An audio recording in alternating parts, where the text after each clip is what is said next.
Alright, ambulamusiza ku banyabale masebo. Mwenna buli mujjo osinzira okola akatambi kano kwetolwa ensi na constituent oli bulungi. Jebale ko jotusaka engalo nange butyo njebale. Olunaku lwa kusatu nnaku z'omwezi linnya ezakonka ku mwezi ogw'Ekkumi omwaka 2024 na constituent buli bulungi. Nga bwe nabasuubiza nti sazijja kuba bbiri ez'akawungezi kalonja ku bantu mbudde era nze nzuuyo. Mbabuzeeko ennaku eziwerako olw'ebizibu ebyagana wannyindo okweggala tewali kyakukola kubanga yensi mwe tutambulira.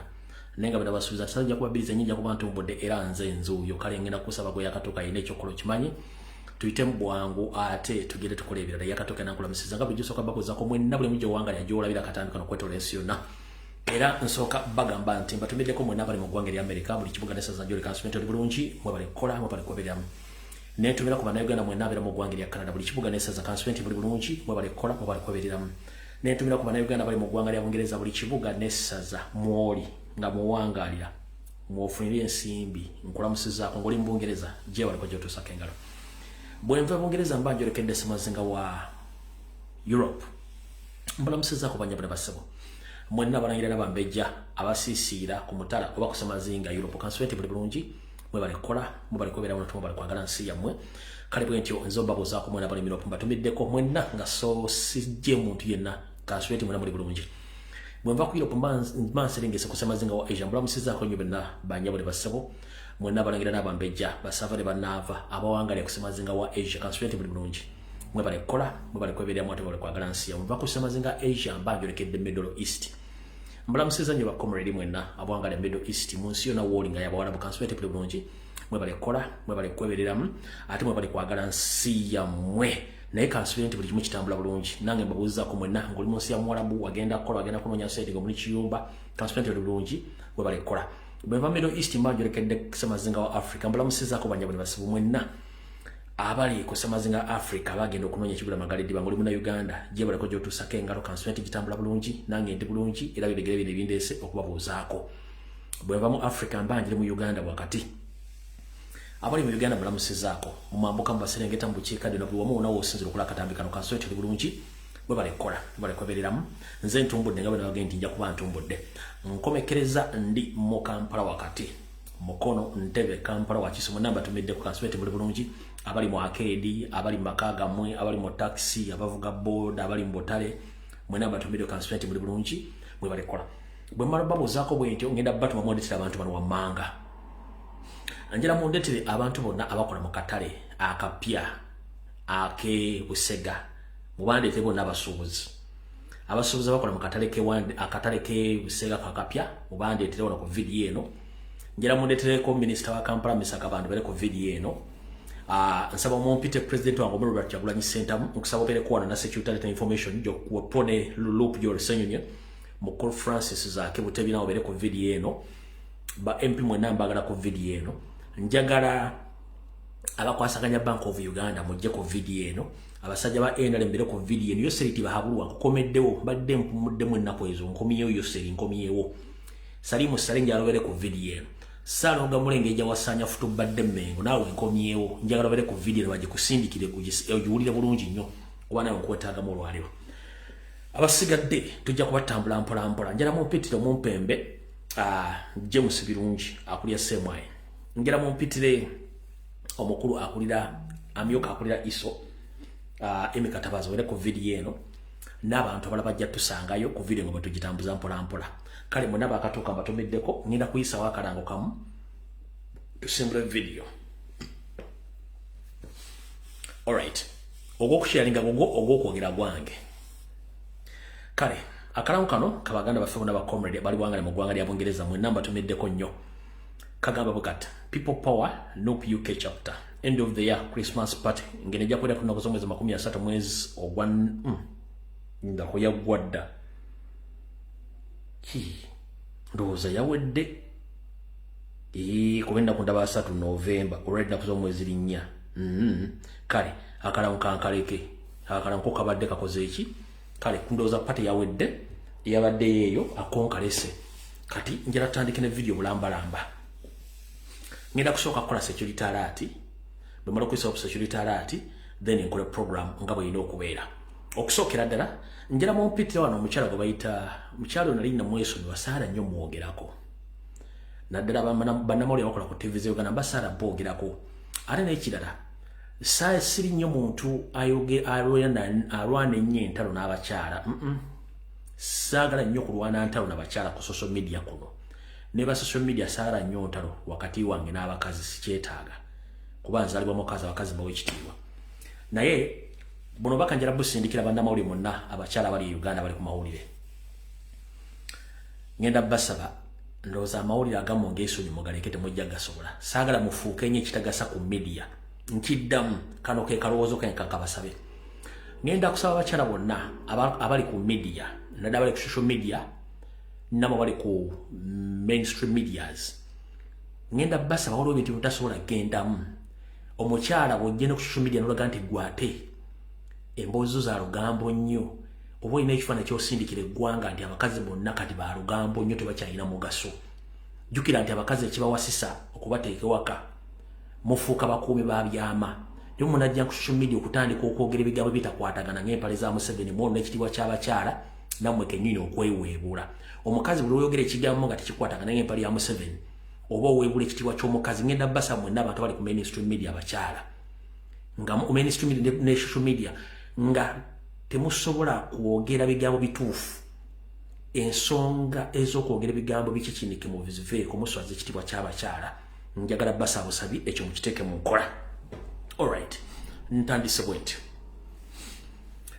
ngenda kusaba n'aba comrade abakola video ku social media platforms ez'enjawulo okuli Twitter gye muyita X okuli TikTok obwenyi bw'ekitabo mu gye mumanyi nga Facebook mu WhatsApp groups mu commenting ne ku postinga nze wano bategeeze ekigambo kimu kitegere bulungi nnyo mwebale kulwana ntalo ez'eggwanga n'okwogera ebigambo nga birina okwogerwa kyetaagisa abantu bagumu nnyo okwogera ensonga zino ziggusa kubanga zirimu okutiisatiisa kale eyakuwa okutiisatiisa gw'ojja okuguma okwogera ensonga zino kati buno bakanjala bo baweereza alright gwe wenna ng'oli munnayuganda olina omulimu gw'okola ng'okufunamu ekigula magala eddiba nga baziyita nsimbi ng'omwezi gugwako ne bakusasula ssente oba oli asikaali mu mawanga ga Buwarabu oba oli house manager be bayita bakadaama ng'ofuna ssente tebangayo muntu yenna atakuliisa atakunywesa atakupangirisiza atakubanja atandika kuyigula ttama ng'akuyita erinnya kadaama bakuyita asikaali no teri muli mubi ng'oyingiza 10 abantu bangi bali e Kampala tebalina kye bali ne bajja ku social media okunafuya ba house managers oba betuyita bakadaama ng'era bo ekifaananyi kye babasiigira balowooza nti abantu abalaba abakyala bano tebategeera njala kutegeeza gwe TV presenter oba social media analyst oba kyonna kimweyita abali ku Uganda mulekerawo akamanyira kasumagiza eyalira omuntu yenna bw'abanga akola omulimu ng'asasulwa ssente kitegeeza eyo professional ye one mu nsi oba wasoma oba tewasoma weetaaga ebintu bibiri naye ng'ebintu ebyo bibiri bikufunisa ssente either owaayo obuweereza n'ofuna ssente oba n'obako ekintu ky'otunda n'ofuna ssente njagadde byogera mu Luganda you either offer services to earn money or you sell a product to earn money kati omuntu bw'abanga alendalinga service nga house manager oba kadaama ng'afuna ssente gwe mulimu gwe professional ye so toddawo kujeriga nti simanyi kadaama simeno kadaama muntu kubanga balina family bazimba amayumba gaabwe baweerera abaana bakola buli kimu kitegeeza nti omuntu eyeesobola tumuyisangamu lugaayo kati mwena ba TV presenters nabali ku social media Kampala bannamawulire ba TikTok aba YouTubers mulekeraawo okumanyiira omuntu gwe bayita nti ali ku kyeyo naddala baganda bafe bagenda okunoonya ensimbi oba housemates oba betuyita bakadaama mulekeraawo bamanyiira bano abantu balabirira famire zaabwe olina olukusa omumanyira singa gwoweerera omwana we olina olukusa omumanyira singa omuwola olina olukusa omumanyira singa gw'omupangisiza enju olina olukusa omumanyira singa gw'omuliisa bw'oba ebintu byenjogedde tobikola obanga nga sigo mukamawe ebintu oba tobikola temuddamu kuyisa kigambo na kutyoboola muntu yenna ali ku mulimu ng'akola. Abamba YouTubers temuyina mirimu mubeesinze kwogera ku mannya g'abakyala abo n'abaami abo okufuna kye mulya nga mufuna content ku bo. Mubateekemu ekitiibwa kubanga si bo, singa temulina kye mukola. Kale muve mu kumanyira abakyala abo n'abaami abakola mirimu gy'okukola ki gy'obase kyuliko mulekerawo akamanyiiro. Lwaki ng'okomrade yenna ali mu nkyukakyuka ng'okola kye tuyita blogging ng'oyogera ku social media platform, waliwo akatega akapya kaakano. Museveni bwe tumanya diversions ne start akulietinga ba YouTubers nga balina okulietinga entalo nga bakimanyi nti social media yonna drivingibwa oba evugibwa abaana abali mu diaspora. Okubeera mu diaspora tekitegeeza nti oli mu America, oli mu Bungereza, oli Canada. The moment oba kasita osukka ensalo ya Uganda n'ogifuluma oba oli mu diaspora, oba oli ku lukalu lwa Africa, oba oli mu nsi z'abazungu, oba oli mu diaspora. Ompulira bulungi nnyo. Kati stunt zonna tuzikubye ne diversion tuzikubye. Kati bagezaako nnyo creating ente kuba bakimanyi nti aba house managers oba security officers abagenda okunoonya ekigule magaladde mu nsi z'Abarabu babeera ku internet 24/7 ate baako wa Uganda olw'empisa embi eryo n'okutulugunya abantu babeerako 24/7 balina data n'obudde n'obuajuwinga ensonga. Kati waliwo tactic empya yazze ng'ekolebwa YouTubers yeruwa bafunayo omukyalo oba omuwala omu najja n'ateekawo ekibooziboozi nga kirumba ba house managers oba bakadaama. Ekibooziboozi ekyo bakireeta okutinkuula entalo ku social media mutandike okuyomba n'abawumba tutu abali e Kampala kubanga bakimanyi nti mmwe mwanguwa nnyo okuyomba ng'omuntu oyogedde kulinnya kadaama. Kati ngenda basaba maama, omuntu atakuliisa, omuntu atakunywesa, omuntu atakupangisiza nnyumba muleke ayogere kyayagala kubanga bino ebintu state gye bitegese ng'ekosa ba YouTubers. Temuddamu kulwana lutalo lwonna nga omuntu akyogedde ali Kampala. Abasinga obungi e Kampala obanga olina omulimu teri muntu alina budde ogere ku internet kudda kwogera bibooziboozi bitagatta.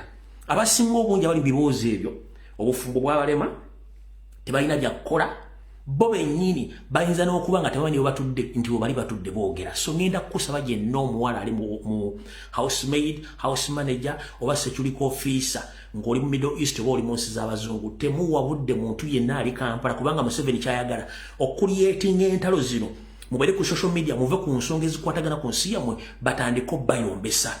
Kale ngenda basaba njagala muyige enkola ffenna kutolaba ku president si buli agenda okwogerako ekintu ogenda muddamu, si buli muntu agenda okwogerako ekintu ogenda muddamu. One, concentrating nnyo ku mulimu gwo.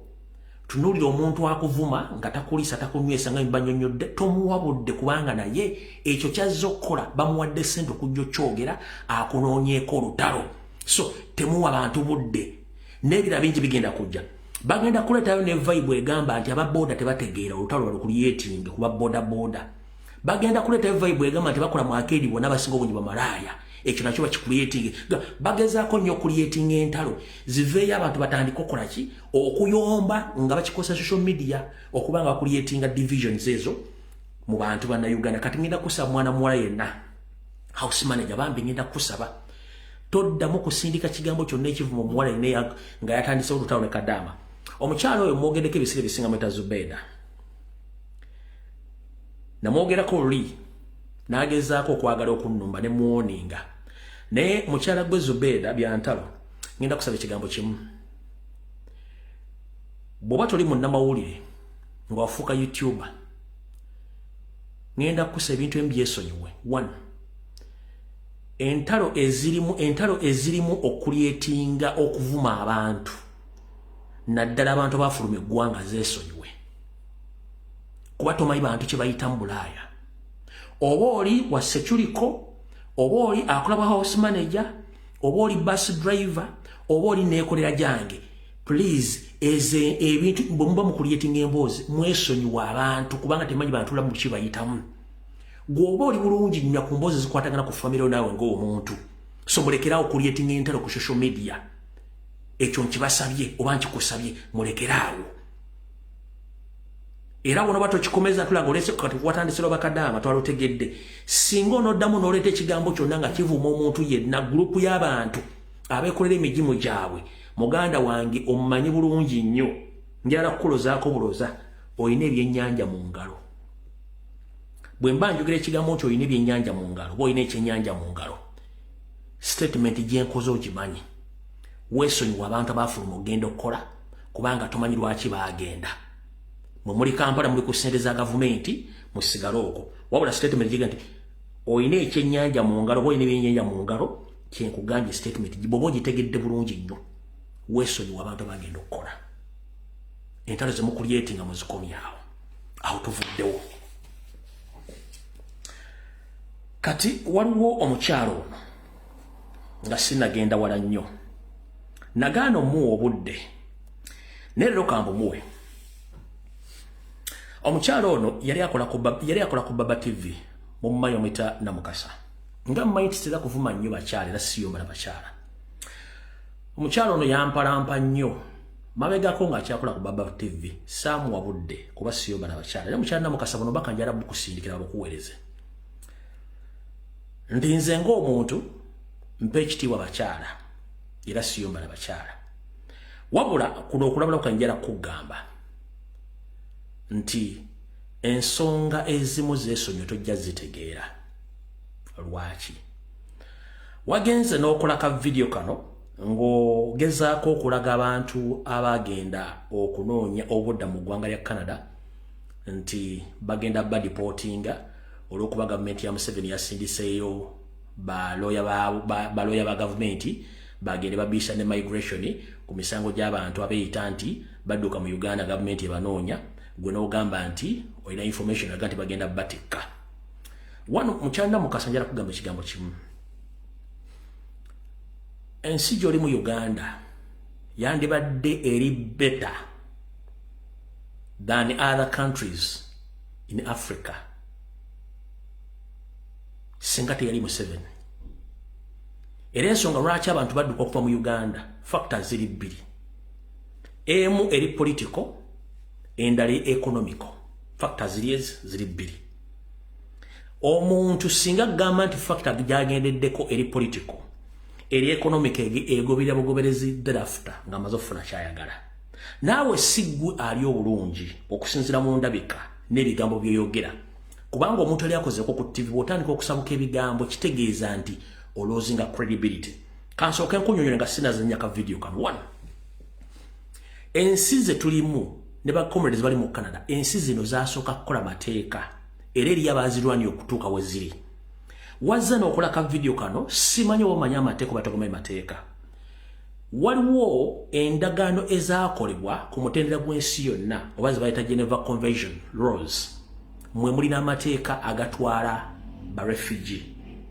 omuntu yenna singa ava mu nsi ye n'adduka n'asala ensalo n'ayingira mu nsi endala amateeka g'ensi yonna ge gamuvunaanyizibwako si ga Uganda kyekisookerako ddala njalo kitegere ekyokubiri nti bwe ganga amateeka g'ensi ge gamuvunaanyizibwa kitegeeza nti waddemba okuteekayo kiremu yenna yonna ey'omusango gy'ayagala oteekayo okusinzira kiba kimuddusiza mu ggwanga lye era ensi gy'aba agenzemu yeevunaanyizibwa omuwa obuddamu n'omuwa bannamateeka omulambulira amateeka bwe gasoma ompulidde bulungi nnyo ekyo nga nkimaze omuntu bw'ateekayo claimu ye ate ensi gy'avuddemu tagiggulako musango era tagenda nayo mu kooti kuwoza nayo musango bintu biri manyi mwesiriwaza nnyo nga muli e Kampala muli ku TikTok nkiddamu amateeka g'ensi yonna agavunaanyizibwa ku banoonyi b'obuddamu singa monna Uganda asala ensalo n'agenda e Kenya aba avunaanyizibwa ku mateeka g'ensi yonna kasita asaba asayiramu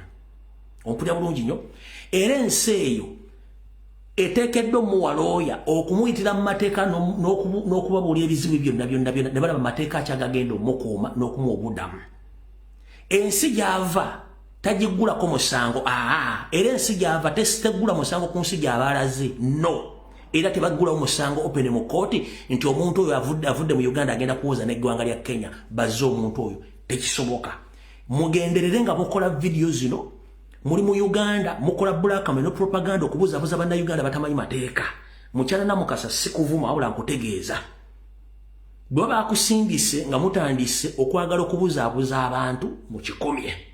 Kankunyonyere bulungi ng'omaze okuzanya ka video kano kategeere. Mulya bulungi nnyo ono munnamawulire abeera ku social media nayogera bitakwatagana empale ya Museveni. Wulira. Era gavumenti ya kuno yennyini yahayalinga looya baagala ekibiina kya NUP bakijje e Canada. Baagala ekibiina bakikole ki bakijje Canada. Era buli kiisi muntu eyagendera kwasayira mu mbusimanya baagala okutta Uganda mwalimbalimba abamu mubaagala okutta sinabagenda batta omusango guli mu kooti ye Canada. The moment the government ya kuno we proving anti bana abantu bonna abasala asayira mu Canada balimba bagenda kubakomyawo. In case nga ba proving na yeze yangambi bana abantu lawyer wa government ya kuno ali gwe baba wadde Canada mukambwe nangamba namukasa bayinza okutukomyawo. The likes of Bini, Uncle Bini, Kaye Wizido. All right. Mukyala Mukasa, amateeka ga loud and clear, amateeka g'ensi yonna. Obadde mu Kampala emyaka gy'olina simanyi oba oyina emeka. Njagala ombuli olunaku lumu wali owuliddeko omusango mu kkooti ya Uganda nga ba asylum seekers baguddeko omusango ku gavumenti gye bavudde. Katugambe oli avudde Congo ng'entalo ze zimugjeeyo n'ajja e Kampala n'afuuka asylum seeker oba refugee n'agenda mu kkooti n'eggwanga lya Congo ne bagenda mu kkooti e Kampala. Oba mu Sudaani oba mu Somalia oba mu Eritrea oba mu Nyarwanda. Njagala mpuliro keesi emu nga refugee yenna yali abatolinze mu kkooti n'eggwanga gy'ava nga bali mu nsi ndala. Oli munnamawulire obaddeko TV. Essimu zino muzikwata naye temumanyi buzibu buli mu ssimu zino n'amateeka. Nkunnyonnyodde ne nkugamba nti omuntu yenna kasitaabuuka ensalo y'eggwanga lye n'ayingira ensi endala oba ajjidde ku nnyonyi oba ajjidde ku bigere oba awuze buwuzi, amateeka g'ensi yonna ge gaba gamuvunaanyizibwako. Ompulya bulungi nnyo. Era amateeka ge gamuvunaanyizibwako asaba asayiramu eyo n'awaayo emboozi ye. Emboozi ne bagiwuliriza ne basinzira okwo. So goboga nti Museveni yasindise balooya be e Canada bagende babatolinga esimene ekibiina kya National Platform. Mulekerawo okubuzaabuza abantu. Canada nsi nnene, nsi nkulu. Ne Museveni tatuuka ku system ya kusiruula nti ate agenda kubatolinga n'abantu badduka mu ggwanga agenda awoze nabo emisango. Tekiriwo, tekinayo kya applyingira. Mama mulekerawo okubuzaabuza abantu. Mbadde sikuddangamu wanvumira ebbanga oli ku TV ya mweyo baba n'enkuleka wabula njagadde kukola kye tuyita clarification n'okutegeera amateeka g'ensi yonna bwe gasoma. Mukyala Mukasa lekerawo oswaza ekitiibwa ky'abakyala. Oswaza ekitiibwa ky'abakyala lekeraawo okwogera bitakwatagana ng'empale za Museveni. Museveni talina buyinza busindika looya kugenda kubatolinga na refugee oba n'asayiramu siika ali mu Canada. Era tobangawo keesi egamba nti refugee number gundi is battling with the government of Uganda. No.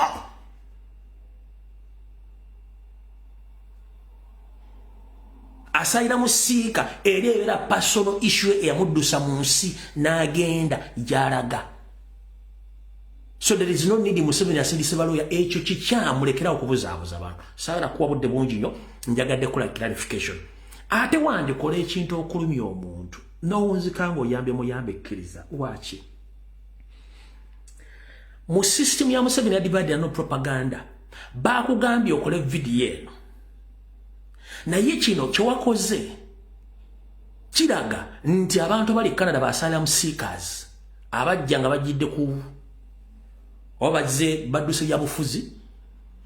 Bw'ogamba nti gavumenti ya Museveni yasindise looya agenda abatolinge nabo oba okonfaminga asylum claim yaabwe nti they are legit babanoonya kubanga Museveni asindika ate balooya bagende babatolinge ne basalamu seekers abave Uganda. Tulanga obwongo mukozesa butono nnyo okulowooza ku bintu by'eggwanga ne mutandika okusirwala busirwazi. nti wandikola ekintu okulumya omunowozika ng'oyambe muyambe ekkiriza kati eno video gye wakoze gwokimanyi nti eyamba bano bonna buyogeddeko nti claimu zaabwe entuufu bw'oteekamu ekigambo nti Museveni yasindise balooya bagende babatolinge nabo mubagobe Nuupu e Canada mutegeera lunaku ki mwe bantu mmwe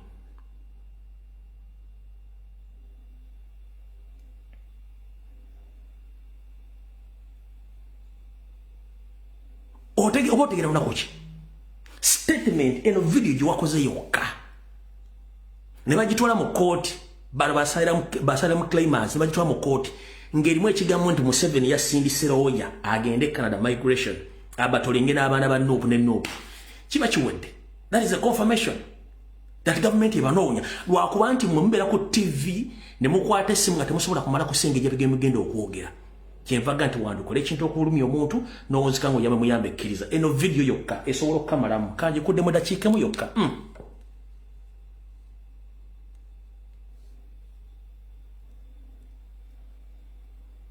eno era gavumenti ya kuno yennyini yahayalinga looya baagala ekibiina kya Nuupu bakijje e Canada baagala ekibiina bakikole ki bakijje Canada era buli kiisi muntu eyagendera kwasayira mu mbusimanya baagala okutta e Uganda mwalimbalimba abamu mubaagala okutta sinabagenda batta omusango guli mu kooti ye Canada the moment the government yakuno we proving anti bana abantu bonna abasayira mu Canada balimba bagenda kubakomyawo sigenda kuwa budde bungi njagadde abantu kano bajjaka kusala bajjaka kuwa okendeeze ku bigambo ina bingi nze lwe tulisinkana mu bulamu bwa bulijjo nga gavumenti ekyuse nja kukubuuzaako wano njagadde kutereeza mbutereeza awo tuvuddewo katusooke tugende ku security alert then tugende ku nsonga endala kansubire nti Mr. President atuuse mukulu Joel Ssenyonyi atuuse n'omukulu Francis Zaake Butebi atuuse akulira ekibiina ekitugumbuzi eky'Abannayuganda omukulu James Birungi Kwoli Eme Katabazi Kwoli n'abasigadde eno information kanjifulumye ensi erimanya kyerimpa Mr. President Kyagulanyi Ssentamu munkulamusiza kansubire nti oli bulungi n'obubaka bwo ne bakomredi bo bonna b'okulembera ekibiina kya National Platform Chieftains of Military Intelligence egamba bweti nti esuubira gwe Joel Ssenyonyi mwandiba nti mwakyusa amasimu gammwe amala ge mukolerako okwogera oba empuliziganya n'abantu bamwe mu nsi yonna ne mu Uganda mbu tebakyawuliriza tebakyasobola kufuna information eyo mwogera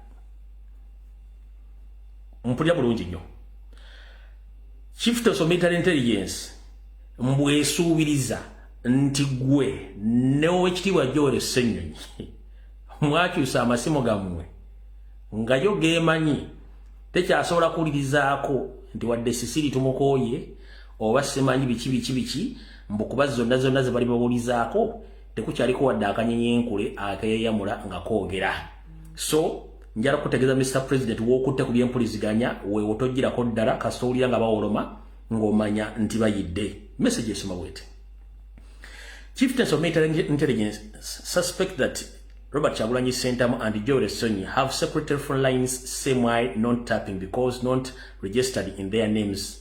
They are using at their private homes to talk to the white okusinga Uganda enziro n'okufaananya kya UPDF obubi. So, Mr. President, wonna w'okutte kwatira ddala ku by'empuliziganya. Yes. Oba oli ku ssimu eri ziri enkadde ez'omu1996 ziri ezayina akana akantu enamba gy'oteekamu olugalo n'ogiyita n'egenda n'olinnya mu nnamba era n'onyiga n'egenda ojjukira ekyo ekyekikomo ekisimu ekyekikomo ekyo bino byaddeere byasookawo ebyo byali byekisaawa bw'oyogera onyiga mu 0 n'onyiga 0 n'egenda n'ogenda mu 2 n'onyiga 2 n'egenda eyo kati bw'oba gy'obadde okozesa gy'oba okozesa bano bayidde tugenze mu maaso ako nako kawulidde bulungi nnyo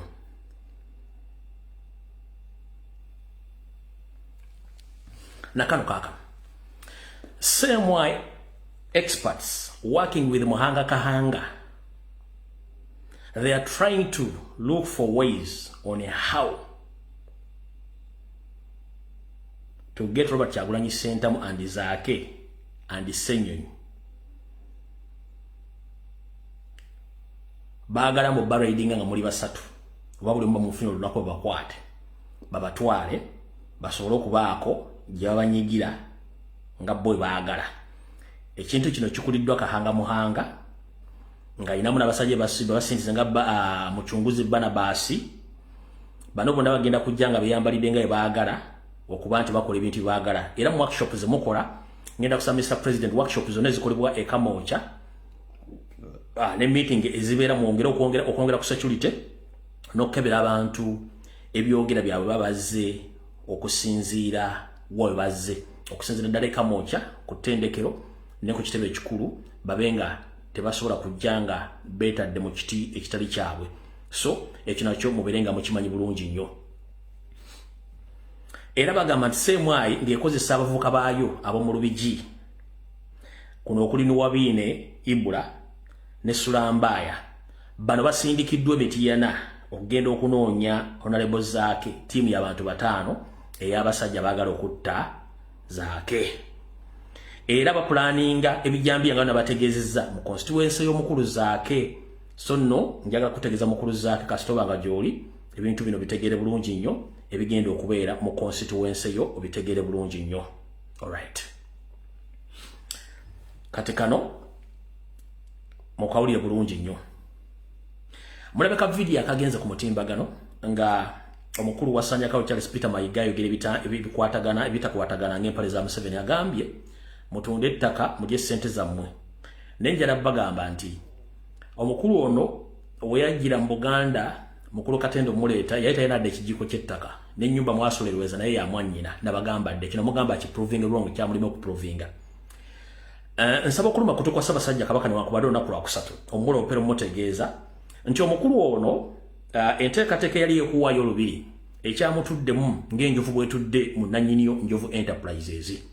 Yagambye mukama we Jerusalem Sarakwanda naho Kyesaawovuga ne Joseph Bahabulwa Saako ne Muhoozi nti bannange ogwange nagukola naye omusajja unaazuukusaza engulu kati akamirwa bina nze olubiri nalubakwasa dda naye okuba nti waali kiyinza okuba ekizibu okumenya olubiri olwo n'okutwala ebisigadde. Kale mufube mulabe engeri gye musobola okukwasaganyaamu ng'obudde bukyali omukulu ontu mugyewo mutwale bye mwagala. So nsaba ekuluma kutukuka Ssaabasajja Kabaka mutegeeza nti ebyokwenda byo binyweze nga birina okunywezebwa kubanga ono omusajja already ali mu munaku ze zisembayo wa Sanyakawo Charles Peter Mayiga yagambye bakama abe nti gwe omulemesezza okuwaayo ebintu nga byali abikoze ki bwe yali abagambye nga ajja biwaayo. So omukulu ono yagambye Museveni nti Ssaabasajja Kabaka yalemesezza essaawa zino era amugambye nti mugezeeko okusindika abasajja bammwe bambega bagezeeko okulaba nga balondola Ssaabasajja Kabaka wonna waali n'okumutuusaako obulabe bo basobole okumaliriza ddiru yaabwe ey'okutwala olubiri n'okulusaanyaawo.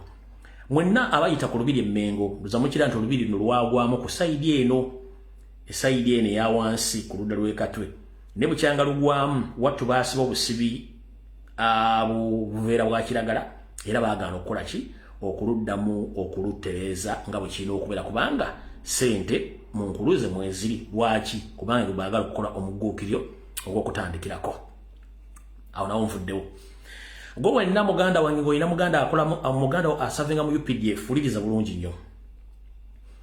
Ku buvuyo bwonna obadde South Sudan Yoseri Tibahabulwa yasindika amagye gaffe okudestabilizinga South Sudan naye basse bali ne badda ne mukati ne bewogoma era bangi battiddwa okusinziira ku sose zange bakomezzaawo loole 3 bugule nga zijjudde ez'emirambo era emirambo gino negiziikibwa mu division ey'okusatu mu barracks e Makenke.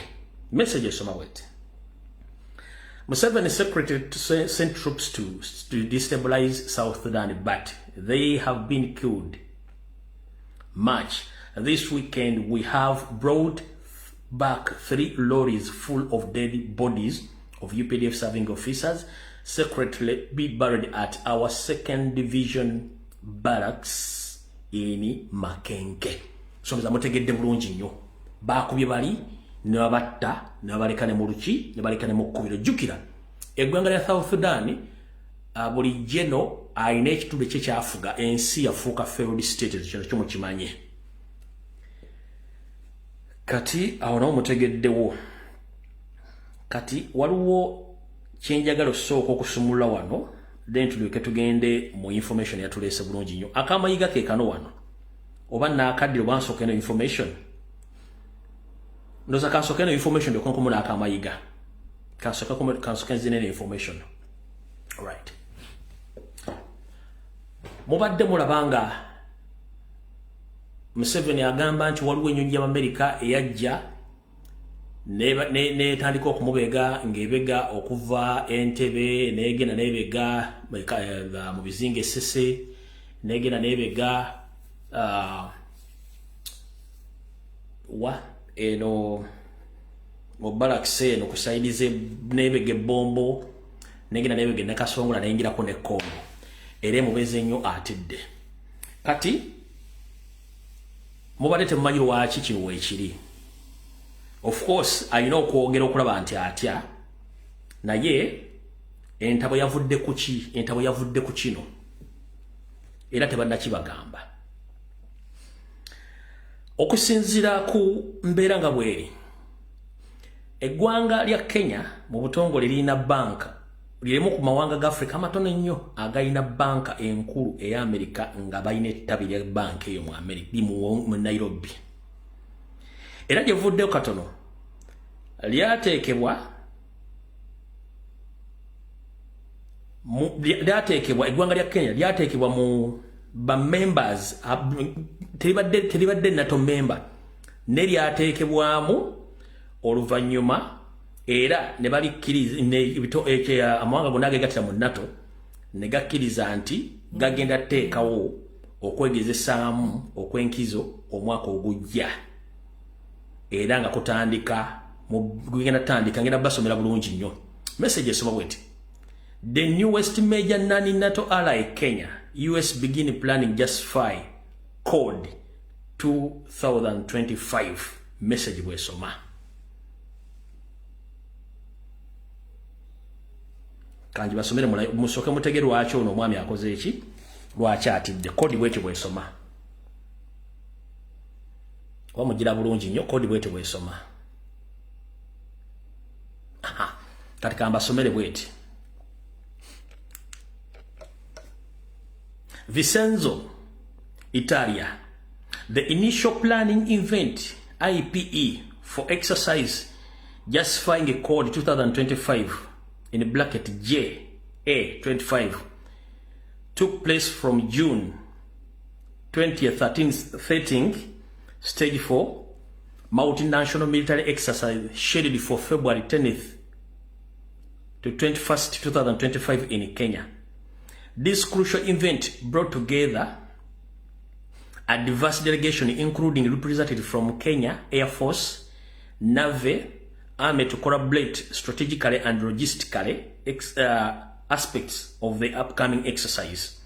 The planning events come less than a month after US President Joe Biden named Kenya a major non-NATO ally, the first in sub-Sahara desert.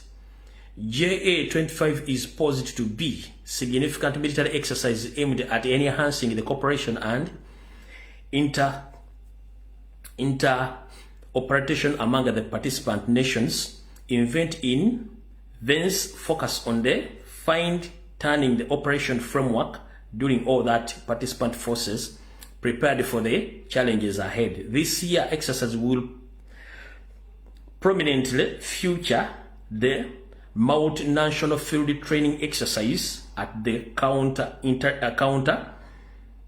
insurgency terrorism and stability operations center CITSO in Nyakiki, Kenya. So kati mu bufunze amawanga ga NATO gonna gagenda teekawo okwegezesaamu mu ggwanga lya Kenya okwegezesaamu kati mu kwegezesaamu kuno kwe bagenda okukoza bale ensi zonna zireeta ebyokulwanyisa eziri mu NATO ne zibiteeka e Kenya ne bakola kye tuyita NATO drill okwegezesaamu kati duliiru yesinza okuleeta obuzibu kati ono kwekupapala nti bamusindikidde ennyonyi esooka egenda ekette naye ekyo si kyekikulu ekikulu kyekiriwa ekikulu kyekino omwami oyo bw'olaba atandise okupapala manya nti ye kennyini ekigenda mu maaso akimanyi baaliko si basiru bamumanyi bulungi nnyo lwaki bamumanyi mu 1987 nga wakayita omwaka gumu yagenda mu ggwanga lya Amerika nasinkana omukulembeze eyaliko President Reagan omanyi omwami ono bwe yagamba Reagan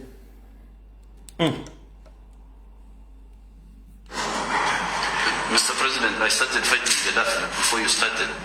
Right? I started fighting Gaddafi before you started. Museveni yagamba President Reagan nti yatandika okulwanyisa Gaddafi nga Amerika tennamulwanyisa. Bino yabyogera mu 1987 mu ggwanga lya Amerika nga asinkanye President Ronald Reagan. Namuga yatandika okulwanyisa Gaddafi nga Amerika tennakola kitennamutandika mulwanyisa. Kaakano si byange. Mr. President, I started fighting Gaddafi before you started. Right? I started fighting Gaddafi before you started. Kati okalyadda kaddadda envunyu ogirira mu katiko n'ekulinda mu kofi. Kati Museveni wonna wooli. Ffe tetulina buzibu naawe. Buli kyoyagala kikole. Remember, tubadde nga tujja tukola video wano nga tulaga amawanga gano nti okulagana ne amambuka ga Korea, okulagana etteeka munda, okulagana ne China. Nga tokimanyi nnyo nti Uganda yali ekuumiddwa eggwanga lya Bungereza ne Kenya bwetyo. Kati ate ng'ensi zino ziyina ebigendera byazo mu nsi eza East Africa. Kati gwe noyagala ensi zino eza East Africa oziweyo eri mu bliki ate omale Uganda ogiteeke mu bliki naye ogiteekemu ate otandika okukolagana abantu abatunda ebyokulwanyisa ebizisa byalo kubanga Nakasongola gyebiri ne Kaluma ne ntukuze mwasimeyo ku damu ye Kaluma ne muzimu mpitirivu nnyo tunnels nga ne mbitundu bye mu bizinga by'essese naye mwakolerayo nuclear mu birina gwe tulowooza nti balina information ekwata kuli kimba kimanyi bulungi n'ekyopulaninga so kyekyo ekyokubiri nga nfundikirako y'ensonga mutegere wakyo nabadde apapala nti NATO for the first time mu East and Central Africa egenda kukolerayo drill. NATO drill mugimanyi ebera exercise yakugesa byakulwanyisa ekigendera kyabwe nze naawe sikimanyi gwe kitegere nti NATO drill egenda kukolebwa mu mwaka ogujja Kenya. Ekyo mukima kitegeeza okukola drill. Ate drill bazikozesa baba bayigezamu okukola kiki bagenda okukola gye bujjako ebisigadde ala yamanyi amukwateeko. Ekyokubiri gwe Munnayuganda ali eyo saagala lunaku na lumu oddemu kulowooza nti waliwo ekigambo kye bayita East Africa tekiriiwo. Munnayuganda aliwo saagala olowooze nti waliwo ekigambo kye bayita East African Federation tekiriiwo. Nga Mosjose akyafutubadde ku ntebe eyo tewaliwo ekigambo kye bayita East Africa Federation tekiriiwo. Lwaki? East Africa yalema from day one yalema bazungu giteekawo yagaana. Museveni tasobola giteekwa kubanga alina personal interest. Ekyokubiri East African countries zemumanyiko entonde 3 buli muntu alina interest ezize n'ebigendero bibye tebisobola kubeerawo. Yensonga lwaki nti bw'ogenda Tanzania ebiriyo birala bw'ojja Uganda ebiriyo birala n'ebiri Kenya birala kyovola ati ne passport zaffe ziri awo nagalaale endagamuntu ziri nagalaale abasubuzi bali nagalaale amateeka gali nagalaale kati okutegeezaako ekitone nnyo. Bw'oba oyagala kutegeera nti East Africa teriiwo buuza abasuubuzi. Bw'oba oyagala kutegeera nti East Africa teriiwo buuza enfuga ey'amateeka n'ebiragiro. Mu Kenya bakyusa obukulembeze, e Tanzania bakyusa obukulembeze, e Uganda kufuga mpaka kuwulira bubi. Ompulira bulungi nnyo kitegeeza tebisobola kukola. Ekirala kye tuyita federation oba union ensi ziba zikwatagana mu mateeka mu nsuubulagana mu byobufuzi mu East Africa tekisoboka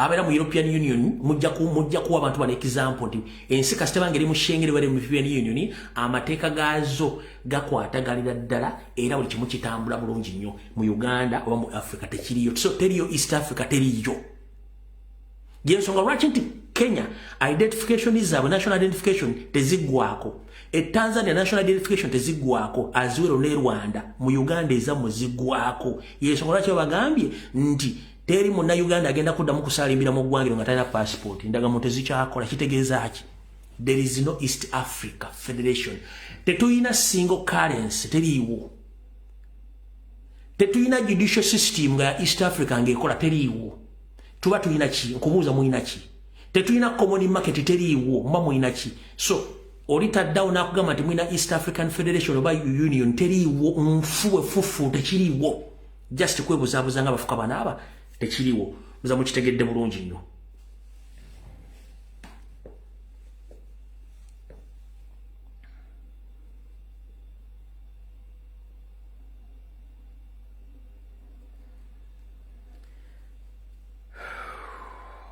kati tutandikidde wa wanjala tutandika video eno buterevu bwayo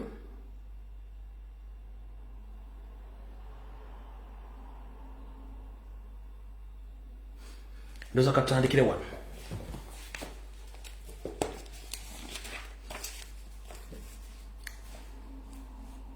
kansulenti mwenna abadde ku social media ewiiki ewedde n'eno yonna buli video ebadde ku social media obadde ogiwa obwongo n'ogitambulirako n'ogiwulira bulungi nnyo ngenda kukola kasitole kano ne kajja kwetaaga okuba nga laamuwa akola bulungi nnyo n'okwetegereza bulungi nnyo nakuza mwezi linnya ogw'Okwakubiri mwaka 2022 alright mujjukira Sobi nti baamutta si bwe kiri mujjukira nti Sobi yafa yes baani abatta Sobi njagala wano kati omuntu ng'obwongo bukola Sobi mujjukira nti yafa yes baani abaamutta waliwo ekibuuzo yali group y'abayaaye yali gange yatta Sobi under the influence of CMI ne ISO mumpulya bulungi nnyo eyo group mugimanyi teryagimanyi wabula kasitole kengenda okubasomesa mugenda kutegeera group eyo yaani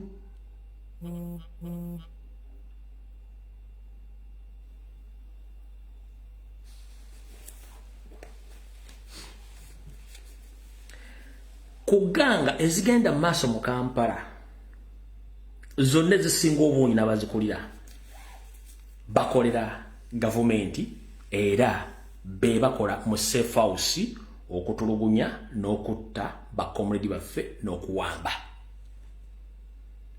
era bafuna tageti z'abantu abatumiddwa okubakwata ne babatta mukitegeddeko nti wiiki eno ennyini gyetutandise nirewedde baata gurupu 2 ez'abantu mumpulya bulungi nnyo baata gurupu 2 ez'abantu wabula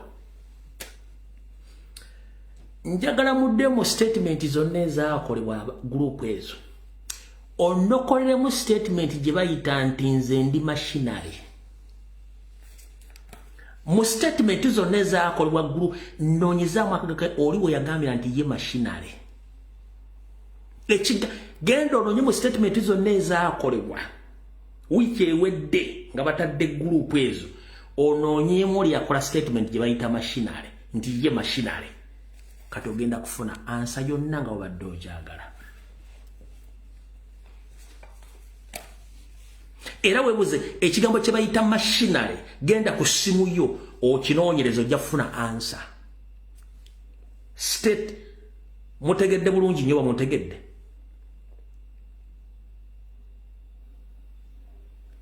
nkugambe gwe obwongo bukwata kitono tujja kutegera video eno tojja kutegeera video eno naye nga ngezezzaako nnyo kutegeeza ebintu bino bitegeere. Genda onoonye mu statement emu omuntu yagambira nti ye machinery kuki. Era onoonye ekiga kibayita machinery akola mulimu ki.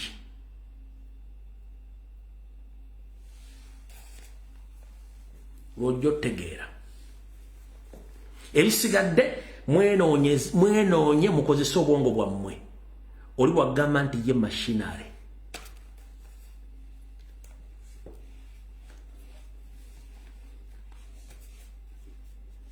Olyoka okitegeera.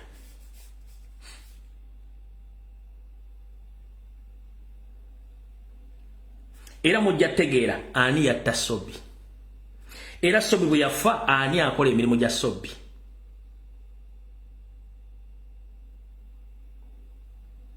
Sobbi bwe yafa ani akola emirimu gya Sobbi. Manyi mmwe mula ebintu bino birabiramu ango ndala nnyo. Sobbi bwe yafa ani yamutta ani akola emirimu gya Sobbi.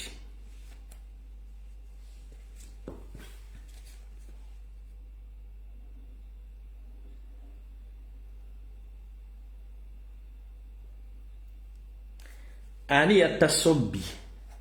Era after Sobbi ani akola emirimu gya Sobbi.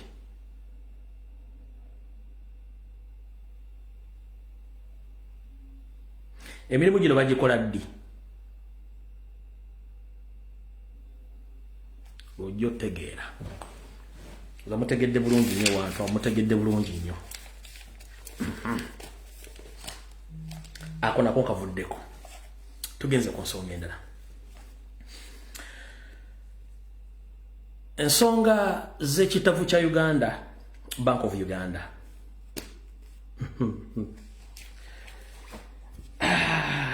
Uganda zabo nga siggo musima. Omwami ono yagambye bw'ati.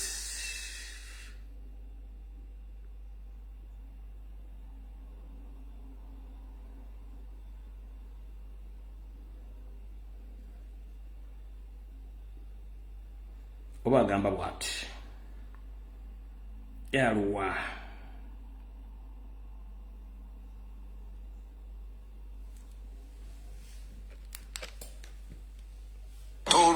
That will make this economy going behind. I want to assure you people and assure the country the economy is now on.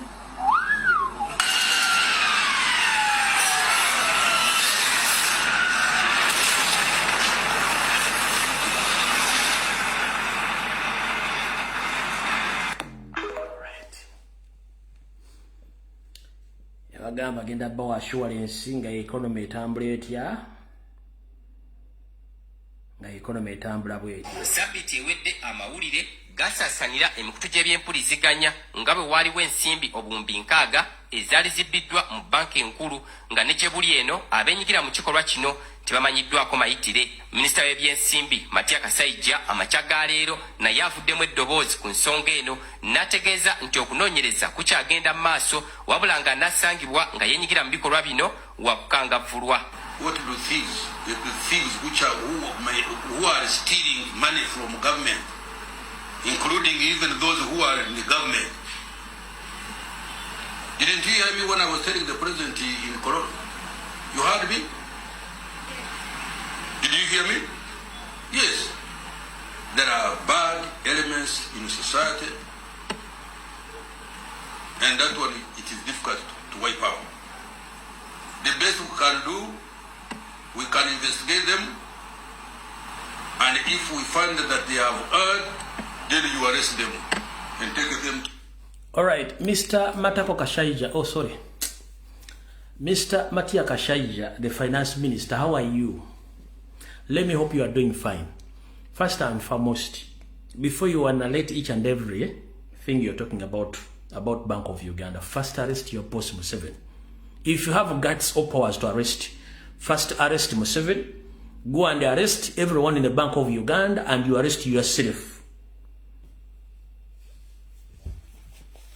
Matia Kashaija, arrest your boss Museveni, arrest all the staffs of Bank of Uganda, and yourself.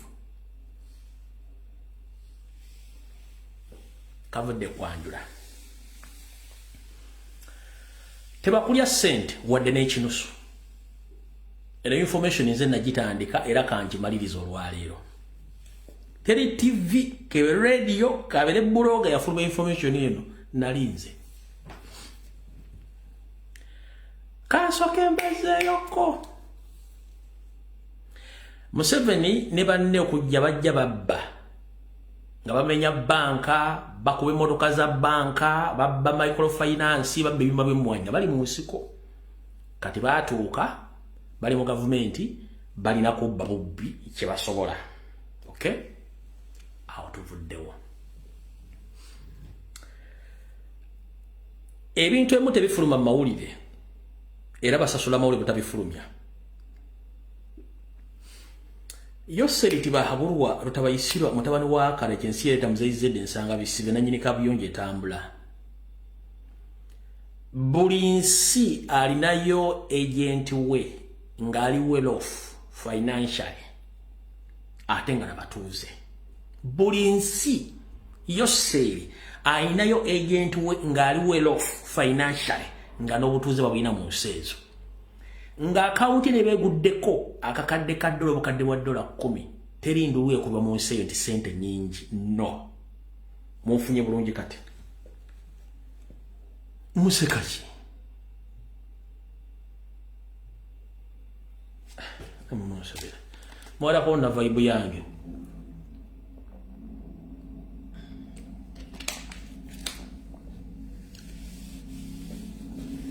Buli nsi Museveni alinayo agent we gwe yateekayo ng'alina obutuuze bakola ne business ennene nga sente bezigwa ka account ezo tebeewuunya. Buli muntu azabba ssente mu gavumenti n'adduka ssente ezo batazibbye nti azibbye bubbi. No, baba mugambye fuluma n'omunyago ogwo ogenda oguteeka ewantu ogwo investing muddeyo mu history. Kubanga bogama ne byakutaaga yabba ssente afuna 1.5 billion yaziisa ku kisaawe ki. Total nonsense. Buli abadde ajja bba ssente zonna Museveni abamuauthorizinze okujja okubba ssente ezo. Kati mumpulize bulungi. Museveni afunye obuzibu ne bwola batambula serebu mu kisaati kyekyeru ng'azunga eggwanga lyonna. Sigamba nti ebyokukola tabirina. Ebyokukola birina naye polisi mulimu buli maawa amaaso gamutwakadde n'ekyokuzaako takimanyi. Takyasobola kubeera mu nju nga tatambudde kati. Buli kitundu ajja kulambula mu kitundu kyonna ekyeggwanga mujja mulyako ne mu nnyanga ettanda ng'atuuseeyo. Pressure. Tafunangako kye bayita resistance mu bulamu bwe nga gye mutaddewo since elections wezagwa mu 2021. Aspendinze ssente to neutralize people power NUP local na international. Era effect somehow mugiraba ne tukyalemeddeko mpaka kuwulira bubi. Sente ze yaka spending bukyanga kyagulanya jja ne ba bloggers aba national platform okujja zidda bolinga emyaka 15 ejja political career ye gyabaddemu ng'azikozesa. Nkidda mugendo kinonyerezeeko. Sente Museveni ze yakakozesa okuva mu 2021 nga tumazaaka n'okutuuka olwe enjogerera zidda bolinga emyaka 10 ebisanja bisatu ebya campaign ziwedde ng'ate akyazifulumya mpaka nga tuuse mu kalulu akaddako kati alina kubeera ku pressure. Kati kambaddizeeyo kati Museveni akimanyi nti abazungu bamugamba togeza naye ate emputwa ina nnyingi nnyo. Didigi bamugamba soko umulemu tojja kusobola Kyagulanyi eri namba nnene ono yalina okujja. Balese mpuga de mapuga mukubye mujje mu layini. Balese Salonga Mulenge ejja mukubye mujje mu layini. Kati tebalaba omuntu yenna. Kyovula ne bali bazuukusiza. Omanyi bazubadde bazuukusiza omulambo gwe Kasangati gudde. Kye mwakoze omulambo gwe Kasangati. Enkoko ekikola bazzukulu baayo. Mwakubye omulambo. Gulina mukomera gwewuunya abantu bagukoowa. Kati omulambo gwe Kasangati guli mukomera guli awo gutudde gwewuunya kiki abadde mu nsi abantu bagukyawa. Ekyo nakyo mukitegedde bulungi. Kati ye kennyini yayagala jje naye ate waliwo ekibuuzo agenda kikola atya kubanga amateeka gamukwata mugatojja kwesimbawo yagamba gwenda kwesimbawo. Kati ekituufu kiri ddawa. banoonya ssente ez'okutandika okugula okuwa opposition okutandika okufokasinga okukuba Kyagulanyi. Yensonga lwaki mulaba bano ba Mukaaku bamabikke buli lunaku ku ofisi buli lunaku on daily basis balina function nga boogera ku kigambo kimu Kyagulanyi nope, Kyagulanyi nope, Kyagulanyi nope on a daily basis. Lwaki? Sente zaafuluma naye Sitaani ayina effujjo bw'alaba ayidde gwagoberera. Wano nkyabalukira lugero batukire ku kyembadde mbagamba. Mabikke omugenzi Sebana yamukolimira yamugamba nti gwe ne bw'olikolota tolina solifuuka ky'oyagala kufuuka n'amukolimira. Ono Mukaaku ye mufuwa jjo. Beebo, those are political failures. N'abalala. Kati badde bazuukusa Besigye ne mukubirawo n'afiirawo. Ekiri mukirekawo. Kati banoonya ssente ze bagenda okuwa opposition etandika okuba nti erumba Kyagulanyi nga tekifokasinga ku Museveni. Nkiddamu genda otunuulire opposition yonna tefokasinze ku Museveni efokasinze ku national platform ne Kyagulanyi abantu abo ebintu abi. Opposition yonna tefokasinze ku Museveni efokasinze ku Robert Kyagulanyi Center ne National Unity Platform yonna. Tewali mulala. Lwaki? Kyagulanyi yali mu entebe oba yali mu ntebe ekololo Nakasero si yali mu ntebe agibba. Lwaki yagibba ate go bamuleka ani batunuulira ate agibanja. Kitegeeza wandikola ekintu okulumya omuntu n'owuzika ng'oyambe muyambe kkiriza. Bano gye bakoma okulumba Robert Kyagulanyi Center mu kiwa ekifaananyi bannayuganda nti lindako. Kati ate mwenna lwaki mulwanyisa Kyagulanyi ate avuganya Museveni? Era kambategeeze mbadde saagala kyogera. Mpuuga togeza n'ojjayo ekisaati kyo mbw'ogenda kwesimba okuba president otawaana. Lukwago togeza n'ojjayo ekisaati kyo mbw'ogenda kwesimba okuba president otegana. Namwe ba MP mwenna temutegana abantu bagenda bakuba. Kino mbabuuliddeko kyabaganda bagenda bakuba kubanga bategedde. Buli lwe mulumba Kyagulanyi ensi esirikale nga kiki ekigenda maaso waliwo ekikyamu. Kino kibabbiddeko bagenda bakuba ensi bagenda bakuba. Kino nze kyama nkibabuuliddeko. Temugeza musimu mugenda kwesimbawo mwenna mubiveeko kubanga ensi yakooye. Okusirika si busiru. Gye mukoma okulwanyisa Kyagulanyi nga yalwanyisa Museveni kitegeeza mukolera Museveni bagenda bakuba. Era mulinde mugenda kuleba n'abafuzi nti bamukubidde ku lumbe, bamukubidde ku pate, bamukubidde ku mbaga. Bagenda bakuba. Ekyo nkibabuulidde nga ki? Ng'oyagala okumanya nti abasajja bano basiru. Essaawa zino ate akulira owa NRM kati yakulira ki? Yakulira guli omukutu gwabwe ogw'ekisiro mu Busime Multi Party System bikozi bitya? Kiwanda Ssuubi. Ekyo si kyekikulu kati kambazzeeyo wali. Bank of Uganda tesoose kubbibwa leero. Nkiddamu. Bank of Uganda tesoose kubbibwa leero. Mu 2016 nga twolekera akalu Bank of Uganda yabbibwa obuwumbi 1,200.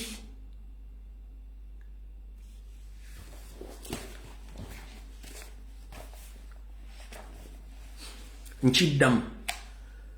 Nga tugenda mu kalulu ka 2016 tekyafuluma ku TV, tekyafuluma mawulire, tekyafuluma wantu wonna. Bank of Uganda bagibbamu obuwumbi 200,000. Bibiri nga tugenda mu kalulu. Museveni yali ano yasale zigenda okuba campaign, zagenda okukozesa mu delegates conference, zagenda okuwa Besigye, zagenda okuwa opposition okumuzannyira omuzannyo gwe mu 2016. Bakozesa system y'emu ne transferringa billions 2 nga banaatera okugenda mu delegates conference ne zigenda mpaka Dubai ku akaunti ya agent wa Museveni Dubai. Bwe zituuka Dubai ne zituulako bulungi nnyo ate fane naafu sente zino bazibba ku Friday sente zino zibbibwa buli Friday okusinzira ku history ne search gyenkoze. Bank of Uganda bagibba bwe tugenda nga tunatera okulonda ate bagibba ku Lwakutaano lwokka. Lwaki bagibba Olwokutaano? Kubanga bw'ogibba Olwokutaano katugambe banka zonna zikoma saa 10 oli bw'ayingira mu system n'akola transaction eyo ku ssaawa 10 ne dakiika 45 buli omu abakulozinga fayiro y'okudda waka. Kitegeeza nti abagimaliriza teri agenda kudda mu kutuna bitabo byo mpaka Monday. Kati jjukira ensi ezimu ku Saturday ne Sunday zikola. Kitegeeza bagenda processinga sente ziri bazijje bazifune ngeno bana agenda okudda mu bitabo bya Bank of Uganda nga sente zagenze. Alina kino kakikujjukize. Teri haka asobola kuyingira mu computer ya Bank of Uganda nga tayinamu insider. Teri mubbi asobola kuyingira mu banka akolera mu bufere oba kubba nga tayina muntu wa munda. Guno omwimba gukoledde munda. So 2016 Bank of Uganda bagibbako obukadde 1200 ne zigenda mu Dubai ku account yemu ne zituula. Ne bagamba yose sente tuzitrackings ziri Dubai. Tuogere government ya Dubai sente bazizze. Omanyi yose ki yabagamba a bygone is a bygone. I don't want problems with those Arab countries, because if we start engaging in economic wars, it will bring problems to my country and my economy. So leave the money to go. Nabagamba mutagala kwengeginga mu ntalo n'ensi ya Dubai kwezo sente bazikoleki bazireke. Oluvannyuma lw'ennaku 7 agenti we yaddamu na transferinga sente zino ne zigwa ku account ya NRM Secretariat in 2016.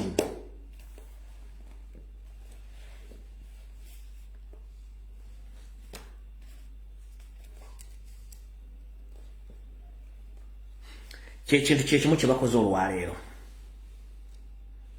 Babie, in fact, tugamba ziri billions okusinzira ku sources zange deep. Tugamba nti ziri billions nkaaga. No, it's not billion nkaaga. Okusinzira kuba insiders ziri mu million 15 eza dola. Ziri million 15 eza dola zibakubye. Fwana zitwala byeko mulaba billions nkaaga ziri million 15 eza dola zibabye. Sente zino bagambye zagenze Japan yo agent we account ko zagudde. Nezagudde Bungereza one agent we. With a small period of time, sente zigenda kuddamu ziwayalingibwe ziddemu zigwe kwa account zaabwe za NRM Secretariat n'ebitongole binana ziddemu zikola emirimu gya campaign. Mugenda tandika okola sente zibasitulira mu makutiya mu kiro. Mugenda kola NRM tandika okola conference okutandika okutambula mu bagaba sente okugula bye ekitaagisa okugula kubanga bakimanyi kye bagenda zikozesa. So njala mutegeere nti sente zino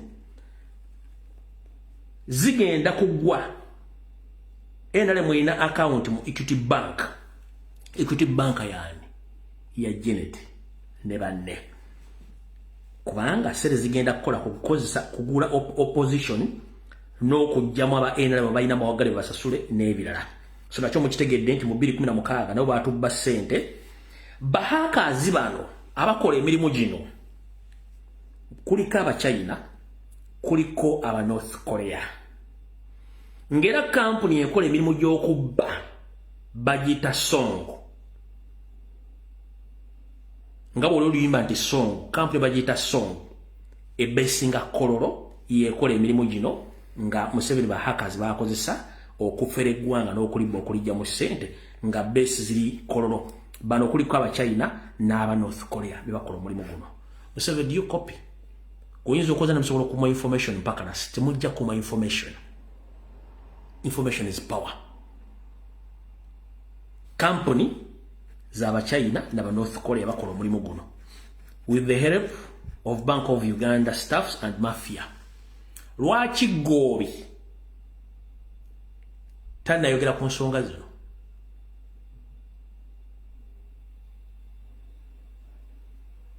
Era lwaki bagenda kukola bw'ogamba nti ogenda kukola investigations, first and foremost olina kusooka kukwata okuva kwayera mpaka akitinganga Governor Bank of Uganda bonna nobateeka ku sseemwayi nobakuba emboko ku lubuto ne ku matama nga tegulu wadde yenyeenya ne baleeta ssente zino. Mwalabye trace za ssente zino. Teri ggwanga kambabulira kino mukitegere, teri ggwanga liyitibwa ly'abazungu katugambe Bungereza oba Japan wadde y'abasajja ba Asians esobola kukkiriza kukola transaction yakakadde ka $1 nekateeka nekayingiza mu nsi yaako nga tewakoze fara investigation nga sente zirikkirire. So this deal was officiated by Museveni himself nga sente ziri officiated by the government of Uganda. Teri nsi esobola kuyingiza mu nsi yayo miliyoni eberemu ya $1 neyingira ng'eyingidde buyingizi nga ya muntu. It is impossible. Sente zaze nga zirikkirire ziri officiated. Birungi kwoli, Muhoozi kwoli, Museveni kwoli, Kashaija kwali, buli omu kwali. It was an inside job sente za campaign na ina na direct conference zemugenda okuwa ki zemugenda okuwa aba opposition okulwanyisa Robert Kyagulanyi Ssentamu.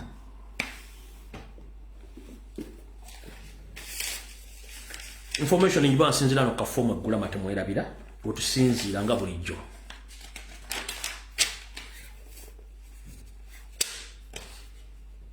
Mutegede mbadiza 2016 bobo ino omuntu akola mu revenue akola mu finance akola mu Bank of Uganda agenda kubuulira biche birawo 2016 sente mekeza biwa zatuuka zitya era zadda zitya. Era enkola yemu ze sente zimbawamba bazi billions bazalimeko kuzimba ine mu secretariat nakola kini bajirya bajimeketa n'obugumba ne babulya ine mu secretariat ne bajirya. Mutegedde bulungi nnyo ekintu ekyo. Kati wali wembagambidde nti mwe bampuga temugeze ne mwesimbawo oba maigani nani namwe ba NLM propaganda lesabali ku mainstream media ne ku social media lwaki bwe bakutuma abasiru ate toleeta bannayuganda abali mu mulembe guno mu generation lwaki baawula nnyo wakati w'ekitakambagga wakati w'eppera n'entula babyawula nnyo lwaki. National Labourers Movement ekibiina kya NRM tekirina headquarter enzimbe mu myaka aga. Democratic Party terina headquarter nzimbe ku myaka nkaaga. Forum for Democratic Change ku myaka gyemazeewo terina headquarter nzimbe. Jema as well. UPC weri tugenze ku bibiina obulala bonna buno mujje twegatte tukole ekiddako tebuyina. Nuupu erina ekibiina na ssomero wetendekera kati gw'oli musiru nnyo avaayo agamba nti Kyagulanyi akulira Museveni ate nga amukolera ayina ekitebe nga gwakulira talina kitebe wo asiriwula kwenkana kigundi gwe naawe ate mutubalemu ku magezi. Nkolera Subiri atambuza bigerenza mukolera nvuga BMW ate nze mutwalako mba ntegera lunaku ki oba otegera lunaku ki mufunemu ku magezi.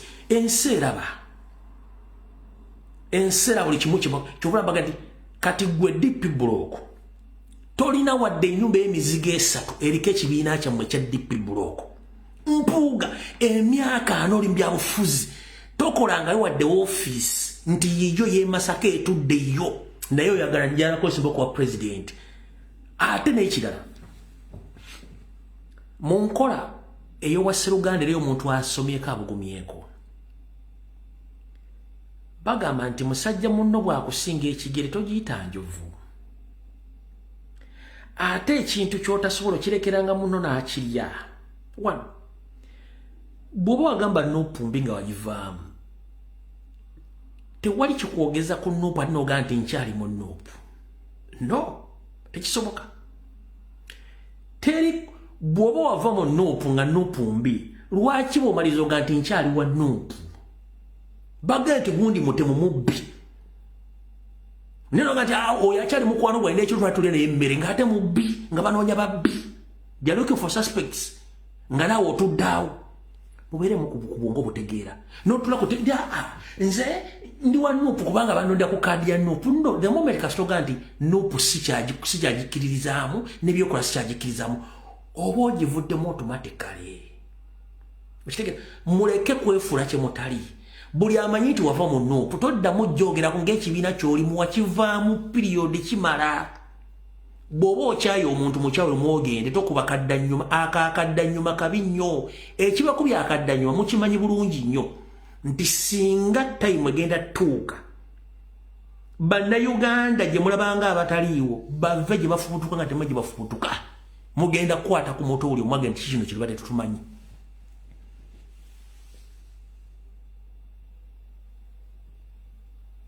lwaki basirise babalaba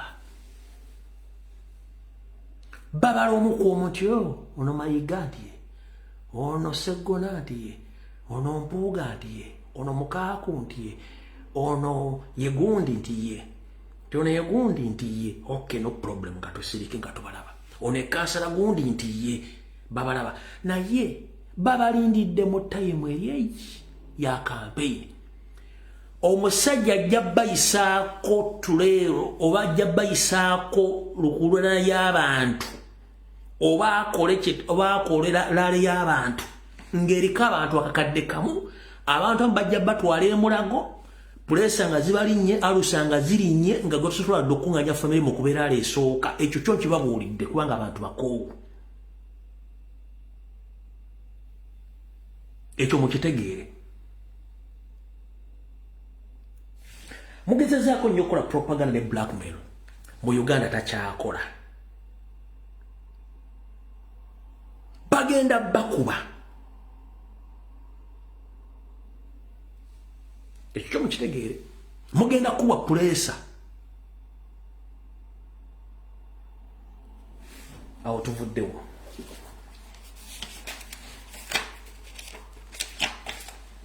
buno obubaka njala bugende eri minisita wa Kampala omukyala Misa Kabanda Lukwago ne bannammwe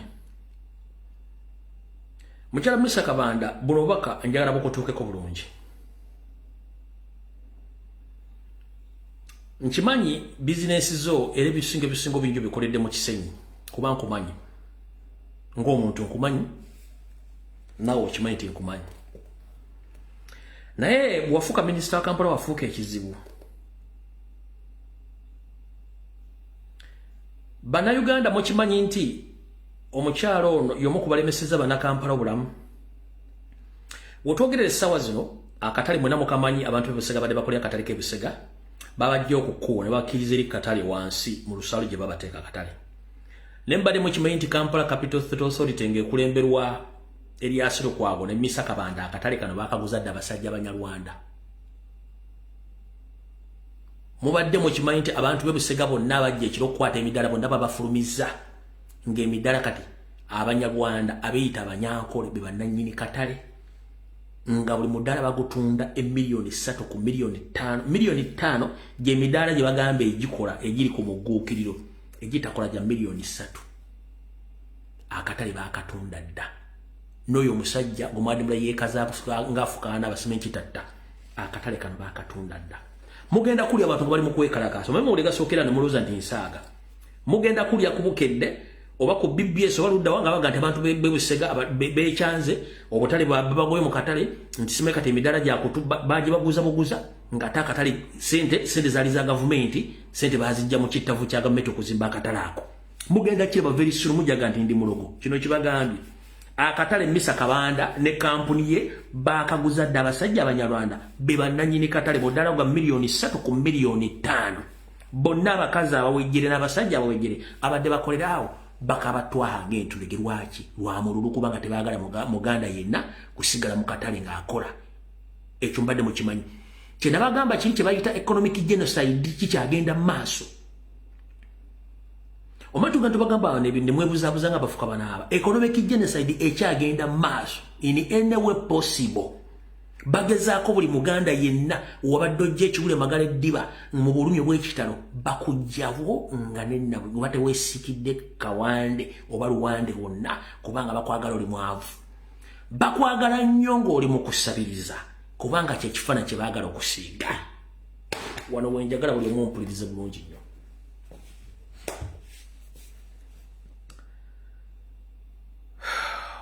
malina okusa ekikoowa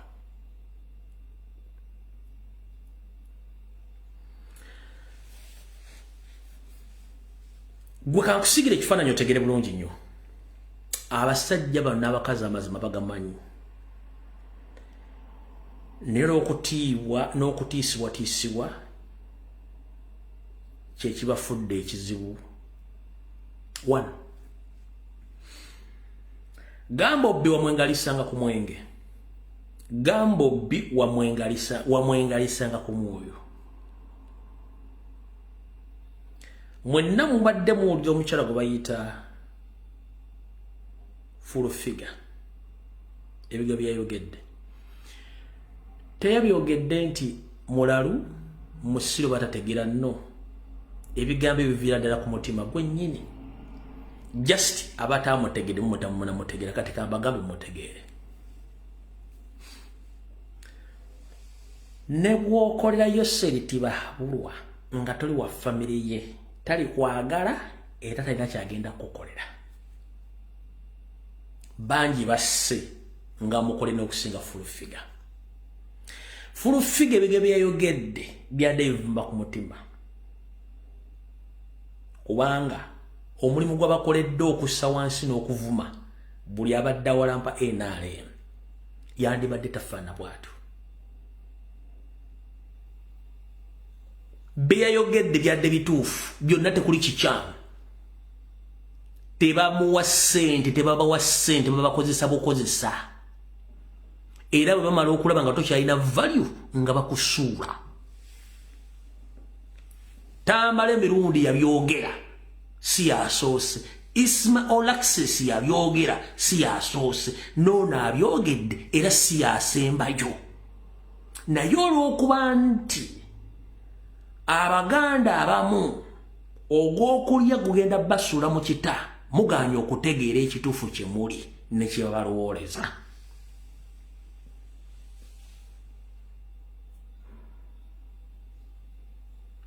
babamanyi mwagala bukunkumuka era bajja bobawa nenga tebalina kye bagenda kukolera nkujjukiza teri muntu yenna yali akoledde Museveni mission n'agituukiriza n'amusasula nga yabakkiriziganyizza tekisoboka na information gye nafunye ne mpulira nga nkaaba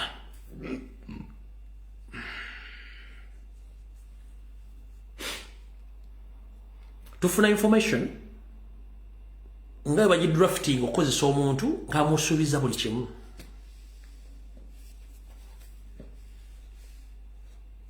nga bagidrafting otukolere kino tugenda kuwa kino after kye tugenda kuwa kino kasita omala okukola kye baagala nowe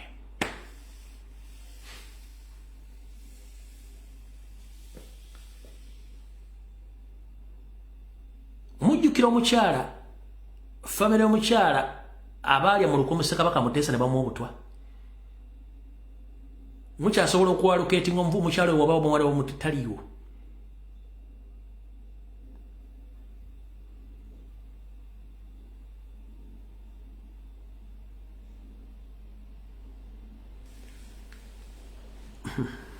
wangi fumi wangi kubanga nsobola omuleetera obuzibu naye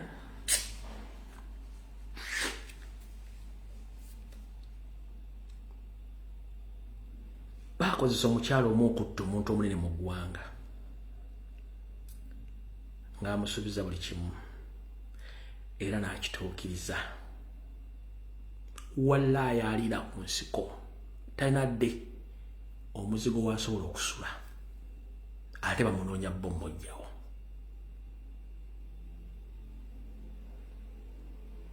baakozesa omukyalo oyo okutta omusajja omunene mu ggwanga n'amutta talina nawa bye bamubalira ku mpapula bye tubagamba byonna teyafuna kuwadde n'ekikumi alira ku nsiko.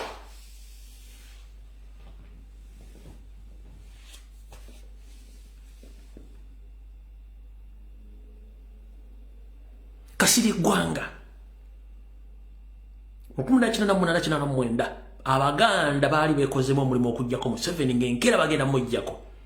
Kasirye Gwanga n'agamba Museveni missionary ABCD n'abakwata bonna Museveni n'abasaanyaawo. Yakomekereza Kasirye Gwanga mutadde mu pipo ya acid ne baziika omuteteme mu kofini. Gwanga afudde mwavu nga tanadde n'ekikumi. Gwanga Kasirye Gwanga afudde tanadde n'ekikumi. Genda obuzo amaka g'emba Kindega kyali gage. Genda obuzo bw'ettaka ly'emukono likyali lirye. Genda onoonye ennyumba ya Kasirye Gwanga mu Kampala wano. Ginoonya okuva Kampala weetandikira ne weekoma. Nga n'ettaka gye bamuziika mu kyalo liriko enkaayana.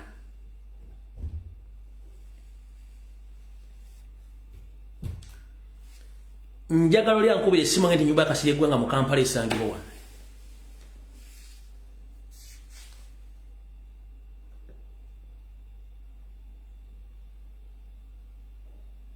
Kinana mwenda Museveni yali tasulako. Baali bamaze okukola enteekateeka emujja ku Baganda bokka. Gwanga nalowooza nti ayamba Museveni. Yamusasula muki.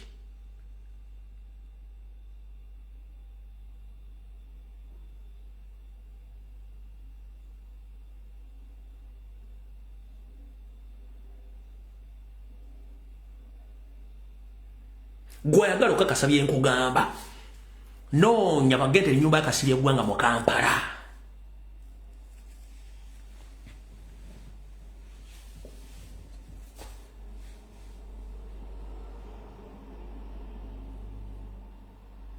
Noonya ennyumba ya Dragon Nyanzi mu Kampala.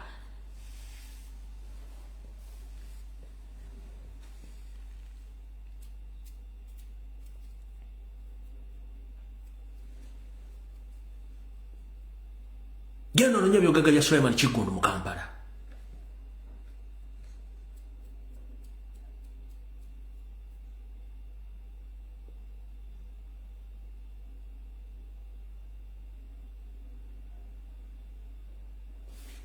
Naye temuyiga.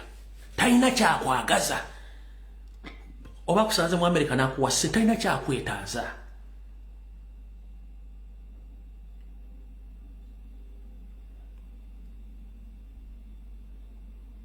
Nawulidde ennaku nga bampa sitole y'omukazi ono n'empulira nga njala kaaba.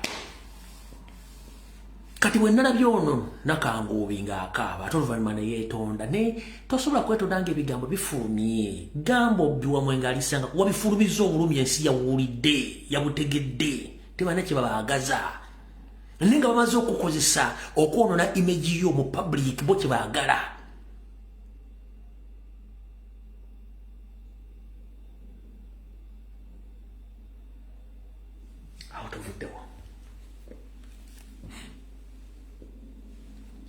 Amanya ngalese for security reasons. All right. Kalugede ku nsonga endala.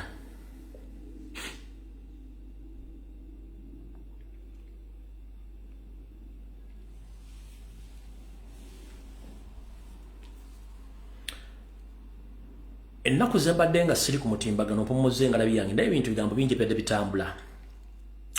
Mwe muli ne Bannayuganda bannaffe Abanyarwanda nga bali mu kwekalakasa. Era bayogedde bingi nnyo. Naye mu bigambo byayogedde ebimu babazanyiddemukko naye nze njala bawa analysis yange ku nsonga ezo. Mumpulirize bulungi nnyo. 1.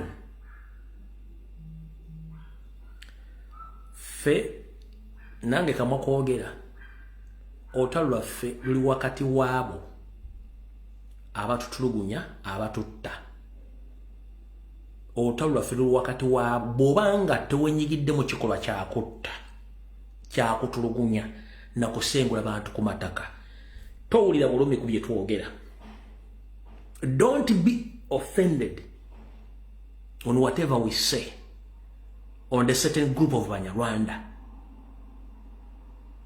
How many enemies is Museveni and his group, including those who help him? in those atrocities.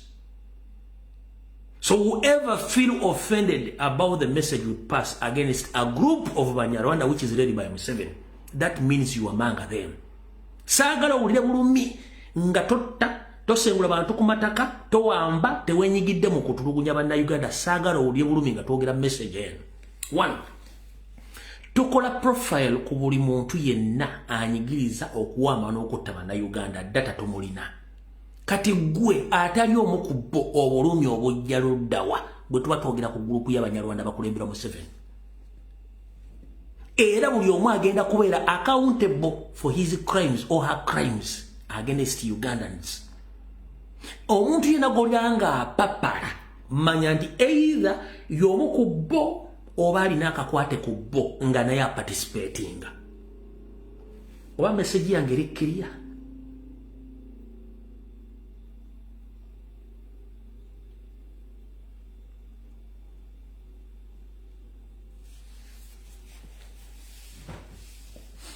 Lwaki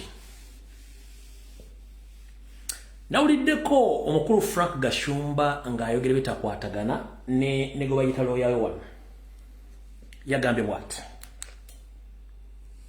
The report which was released by Parliament yesterday declaring Banyarwanda community as Uganda citizens, whether they are decision makers, you know the history of Uganda.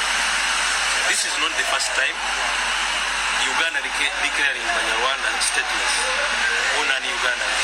In 82, Obote regime attempted, and you know what happened. We are very confident and determined to defend our existence in this country as citizens of Uganda. So we advise them actually to act wisely, to throw away that report and support the amendment of Article 10. It is a governance decision. It can only be taken by the President and Cabinet. This cannot be produced as a private member's bill. This happened in Congo in 1960. It should happen in Uganda in 2024. This, if what happened in Congo was not disturbed by the subsequent presidents, we would not have wars in Congo. If this is not enacted, I cannot promise that we shall not have wars in Uganda. This can only be a governance decision. It must be a government bill, and this bill then shall be taken to Parliament by a government that has got a majority of members of Parliament to do the deal.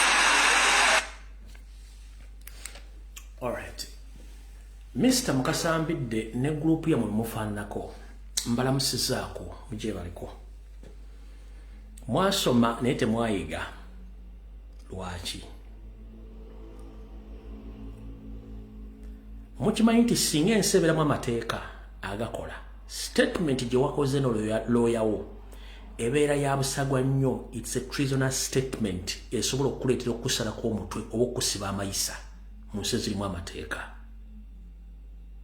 Kyekisookera ddala. First and foremost, afuga eggwanga eryo Munyarwanda omugwira si bwe kiri eyeegaana eggwanga lye. Constitution ya Uganda erimu amawanga agasukka ndooza gali 52 plus, if I'm not mistaken. Montereza mbwe mba nerabidde. Buli ggwanga lirina we lisibuka era lirina olulimi. Si bwe kiri ndiye. Kati mmwe mu Uganda musibuka kitundu ki era mulina lulimi ki? Kyekisooka. Ffe Abanyarwanda betumanyi be Banyarwanda abafumbira abaafuna eggwanga era basangibwa Kisoro. Mwe musibuka luddawa era mulina lulimi ki? Kyekisookera ddala. Ekyokubiri, omuntu kyandyagadde okumanya. Mbidde, kiki ekibagoba? Kiki ekibagoba? Lwaki? Kiki ekibagoba kasooka embuuze? Lwaki mwanguyiza ababagenda obbanoonya n'okubazuula amangu ne mbayambako? By the way, waliwo ekintu kigenda mu maaso mu Uganda kyesitegeera.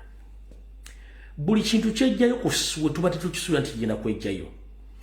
Kibadde kijja tubeera kizibu nnyo okuzuula mmwe baani, ebigendererwa byammwe biki, era ddi we mwatandika na bigendererwa bye biri luddawa. Ne kati simanyi lwaki ate pozi waliwo emmanda bwanika. Okay, no problem. Emmanda bwanika, thank you very much. Buli ayogera ekintu ekyo alina plot, alina ennyumba, alina passport ya Uganda, alina endagamuntu. Si bwe kiri bakola ne business. Lwaki mwejjayo nnyo okweteeka ku ngulu nga tewali kiki ekibagoba? Kibagoba. Emmanda bwanika. Waliwo ebintu bigenda mu Uganda nga nange sibitegera. Speed kubitambulira. Engeri gye byejjayo okweteeka ku ngulu ebyandibadde bitubeerera ebizibu okutegeera mwana tubyejjayo byeteeka ku ngulu n'okubitegeera tubitegeera mu ngeri tubate. Simanyi lwaki ekintu ekyo kitandise okwejjayo bwe kityo. Mwe bali ddala tuyambako okugusa omulimu ogwo n'okugutegeera. First and foremost, buli nsi erina obwetwaze bwayo kye tuyita sovereignty. Eggwanga Rwanda weeriri lirina ebika by'abantu bisatu. Kuliko Abatwa, Abahutu n'Abatuusi. Si bwe kiri nti ye. Mu Uganda Abanyarwanda bajja ne batuuka ne bayingira mu ggwanga Uganda ne ba integrating ekigambo kye bayita integration. They integrated with other tribes, mostly in the central and the western side of the country. So mukulu mukasambidde bw'obanga Abanyarwanda bava e Rwanda bajja ne beegatta mu Bannayuganda era mu Buganda bawa n'ebika n'amannya, kiki ekirala kye mwagala ennyo? Etteeka lya integration mu Uganda mweriri era likkirizibwa buli muntu okubeera integrated. Waliwo ekika kita intermarriages, omuntu okubanga mwegasse ne muwasangana mu mawanga ag'enjawulo. Tetukirinaako buzibu. Omuntu yandibadde akubuuza mufa ki ennyo?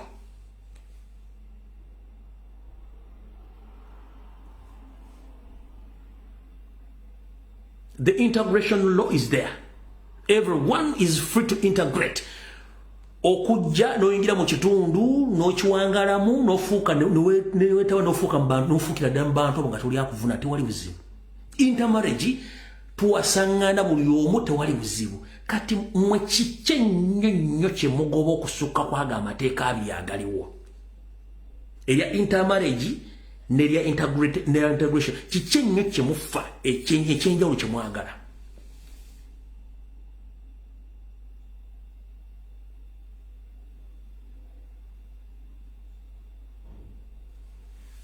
Kati nganze kafulu mu kuzza obutambi bw'ebagano bunnyonnyola kambazeeyo.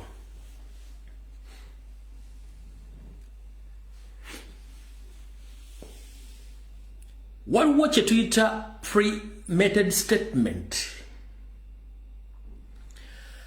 Pre-method statement bye bigambo oba ebikolwa mu mbeera eraga ekinaabeerawo mu maaso ne babikulaga kati oba ne babyogera kati gwe nga tofuddeeyo, naye nga bo baakulaga nti kino kye bapulaningira kyekiriwo. Oba kitegeera ekintu ekyo? Boogera ebigambo bino naye nga babyogera bakulaga nti gwe munnayo tosobola bitegeera. Kyova ffe kyatutera kubategeeza bigambo bino.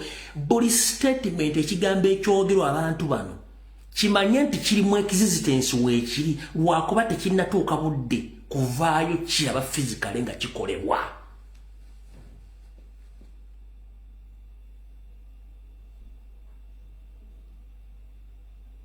Bakulaga bye bakola ne boogera weebiri mu buwandiike naye tebannatuuka bikola, naye nga bagenda bikola. Lwaki?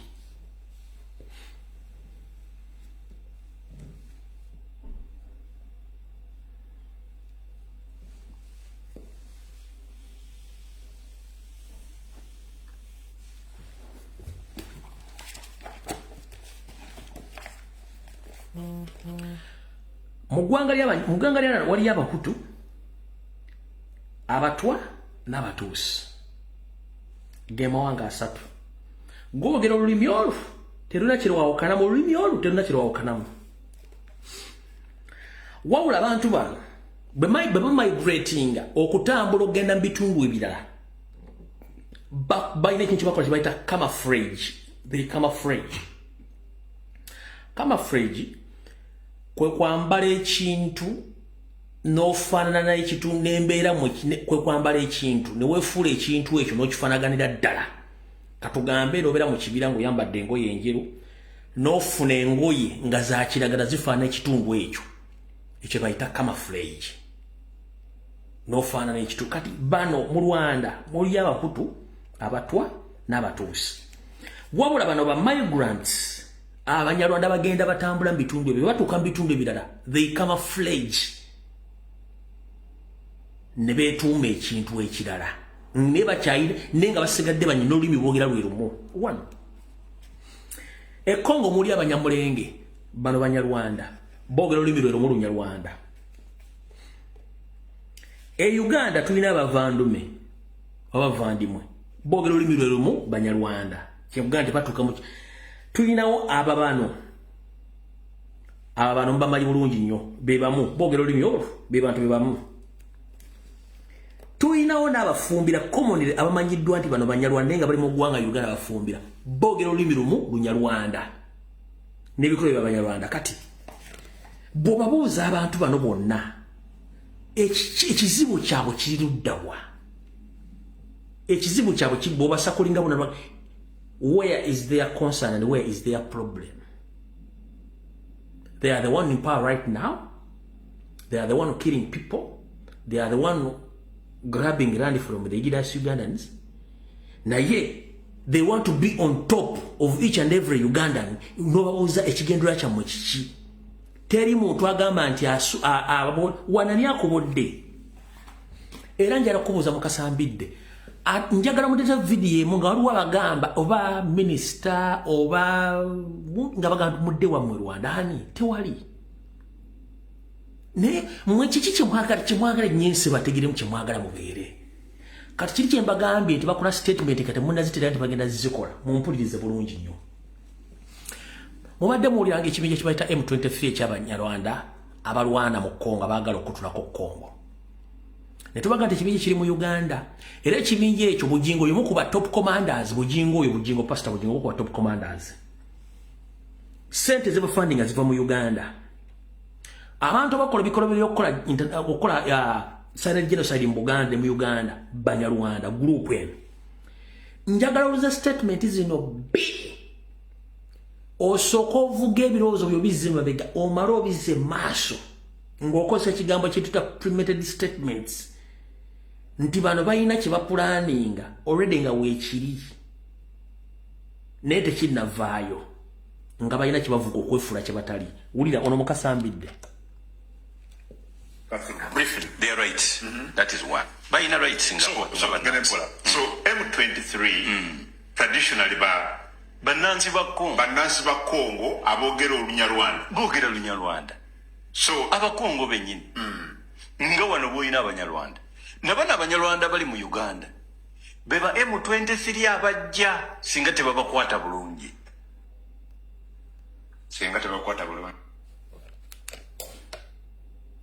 Owulidde? Singa tebakwata bulungi. Mwagala tubaweweete bidde, mwagala tubaweweete bugere, mwagala tubanune makundi oba tubanune matu. Nga kimwagala singa tebakwata bulungi. Njagala za statement eno kanjize bulungi nnyo Julia bulungi nnyo. Briefly, they are right. That is one. But in a right Singapore. So M23 traditionally Banansi ba Congo abogera Olunyarwanda. Bogera Olunyarwanda. So Abakongo benyini. Nga wano boyina Abanyarwanda. Nabana Abanyarwanda bali mu Uganda. Beba M23 abajja singa tebabakwata bulungi. Bajja kola M23 kuba kakati mbalaba babakutte. Baagala kulaga nti Obunyarwanda is a political party. Nti era balwana n'ennuupu ekitali kituufu tekikola na sense. Ogati mu Uganda otuteetereza tuli mu kuzimba M23 ey'Abanyarwanda abalijja bano abakulembera kati basobola okubanga they are opportunistic weaklings. naye abalijja bajja bakulembera ku nsonga entuufu. So ekyabalwekyo they are demanding for their rights. They are demanding for their rights, entitlements. Oyo omu wulira ono. If this matter of Banyarwanda is not solved, trust me, prepare yourself for M23 in Uganda. Oyo wakubiri, same statement from the same people. Statement yemu mu bantu banjawulo babiri kino batuula ne bakola enteekateeka na buli kimu era ebintu bino biwandiike bulungi nnyo biri mu bitabo. Mwe mulimu okunywa mwenge mubeera mu ntalo ku social media kubanga you can't analyze national matters nga bano bapulaninga kyekisinga okunyiiza no ku social media n'empuyanga okusinga bwagala kunzita. Bano batuula ne bapulaninga kyebagenda okukola ne bajja ne bakusampulingako nene otasobola kufumba kigambo kino akyogedde kikyabadde ategeeza. Kansoke mbasomesa akantu kamu. Bw'obanga otudde n'omuntu ng'ayogera ebigambo oba muli mu Kereziya oba muli mu muzikiti oba muli mu musomo, wuliriza nnyo ebigambo omuntu by'ayogera obyefumiitirizeeko ky'otategedde omubuuzi. Ekigambo ky'atasobola kunnyonnyola aba alina ekyama kyakikweseemu nga tayagala okitegeere.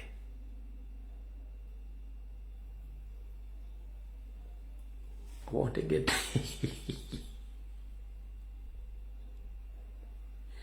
oba otegedde kyova olaba omuzungu bw'otuuka mu kkooti ebinyusi by'ebigambo bakozesa mu kkooti byongera okutiisa omuvunaanwa n'omuvunaanwa okwekuba ggoolo okwewaayo n'ayewaako obujulizi olw'ebigambo byabatategeddwa olw'ekinyusi ekiri mu kigambo kye baba bakozesezza. Kati n'abantu bano batuula ne boogera ebigambo byabwe kati mmwe ne mutabiwa makulu ne bagamba ffe tuwogedde kasita tukibagambye. Kati kankabazannyire kano mukawulire bulungi nnyo. If this matter of Banyarwanda is not solved, trust me, prepare yourself for M23 in Uganda. Yes, all options are not ruled out. By the way, if we want us to go back to Rwanda, we should go back. No problem. Akugambye nti if their matters are not solved or handled very well, Uganda Ugandans should prepare themselves for M23, and all options are tabled. All options. Which options? Akugambye nti ensonga ze batazikwata bulungi nnyo M23 weeri ate nga M23 evuddeko waliwo n'enteekateeka endala zaatayogedde. All options are available. Which options? Remember, in 1994, the late Frederick Rejema was instructed not to cause a genocide, to battle a soldier to soldier, not to civilian. He was eliminated. And everyone knows exactly what happened after the assassination of Rejema. It was a genocide. So ono bwakugamba nti all options are there. Tugenda mpola. Kankabaddiremu. If this matter of Banyarwanda is not solved, trust me, prepare yourself for M23 in Uganda. Yes, all options are not ruled out. By the way, if we want us to go back to Rwanda, we should go back with our land. We should go back with what? With our land. All of us migrated to Uganda. Baganda came from Cameroon, if you don't know. Yes. All right. Mr. Frank Gashumba.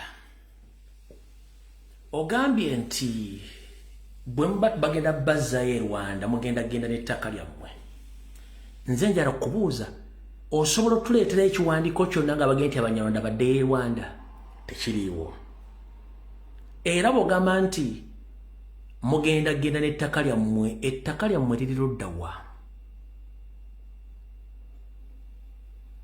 ettaka lyammwe liri ludda wa kansooke nkusomesa ebintu bibiri wano tulina ebintu bibiri oba bisomako simanyi ekisooka bagiyita the migration of Africa waliwo nekyo tuyita partition of Africa bintu biga bibiri byanjawulo the migration of Africans gwe muggundu ogwaviirako bakaddugala ku lukalu lwabwe ku kizinga ekya Africa okutambula ng'ente ezaali mu faamu buli omu ng'atambula waayagala wasanga emirembe wakola ki wabeera kyebayita the migration of Africans ompulya bulungi nnyo Frank Gashumba Kasabuni nsoose kunnyonnyola ekyo kyetuyita the migration of Africans gwe muggundu oba omutambula omudigida Abafirika gwe baatambulanga ku kizinga kye bayita Africa oba continent buli omu nga waayagala wabeera waawulira emirembe wakola ki waatuula ekyo kyaliwo ne wajjawo kye bayita partition of Africa okutemaatema mu Africa ng'omuzungu yakikola bwe yakikola yali aleese enfuga y'amatwale nga buli muntu gwe yassanga mu kitundu ekyo yateekawo kye tuyita borderline nti gwe Omukameruni eno y'ensi y'okoma Omumorocco okoma wano mu Senegal okoma wano mu South Africa okoma wano mu Zimbabwe okoma wano mu Uganda okoma wano mu Kenya okoma wano kye bayita partition of Africa baagitemaatema naye nga buli yali open nga buli muddugavu atambula nga bw'ayagala byebintu bibiri kati ekituufu kiriwa ky'obadde otegeeza bannayuganda gwe nga gwe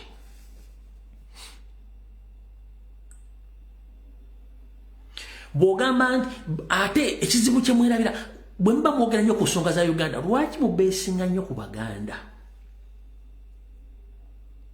buli lwe mwogera ensonga zammwe mmwe mubeesinga nnyo ku Baganda naye bajjajjammwe bajjira tewaliwo ggwanga ddala mu Uganda ly'abawabuddamu okuggyako Abaganda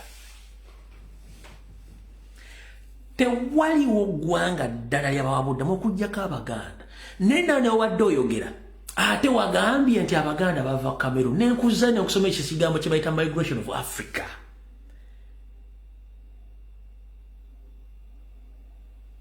ekyo nato bubanga oyogera mu public wa mu bantu osookanga n'okwata ku mutwe gwo gutegeera bulungi oba omutwe baakuwadde gwa Sheila Gashumba nga yasuze mu bbaala ebintu bibiri oyinza okuba nga ojja okuadressinga Abanyarwanda banno ng'omutwe wazira gwa muwalawo nga yasuze mu bbaala ng'anywedde nga yeyambudde nga takyategeera n'ojja oyogera ebigambo mu bantu nga naawe totegeererako ddala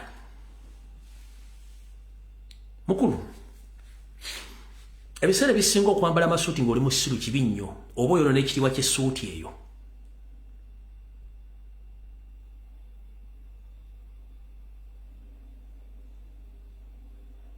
ensonga lwaki General Muhammad Gaddafi okufa yali aga nti no tujjewo boda mu Africa tuddeyo nga bwe twali buli Mufirika atambule nga bw'ayagala ebintu byaffe tubiteeka mu katale nga ka Africa tubisuubule nga bwe tubyagala ono yennyini Ssaabavanduma amwe n'agamba mbi yatandika okuyeekera Gaddafi bifu nga Amerika tennamuyeekera okitegeera so gwe bw'oyogera ku bigambo bimu ng'otandise okutiisatiisa ng'ogasimanya ettaka ogendagenda n'ettaka lettaka kiri olina no problem bw'oba oyagala genda n'ettaka genda e Nakasero genda mu Owino ogula obusobola obwa seminti oba obusobola obwa seminti oba buno obusobola bubeeramu emmwanyi oba buno obusobola bwakale bugiramu enseenene oyo oleka ettaka lyoyagala oteekeko pick up odde wammwe asimpazi tetugenda kukaanya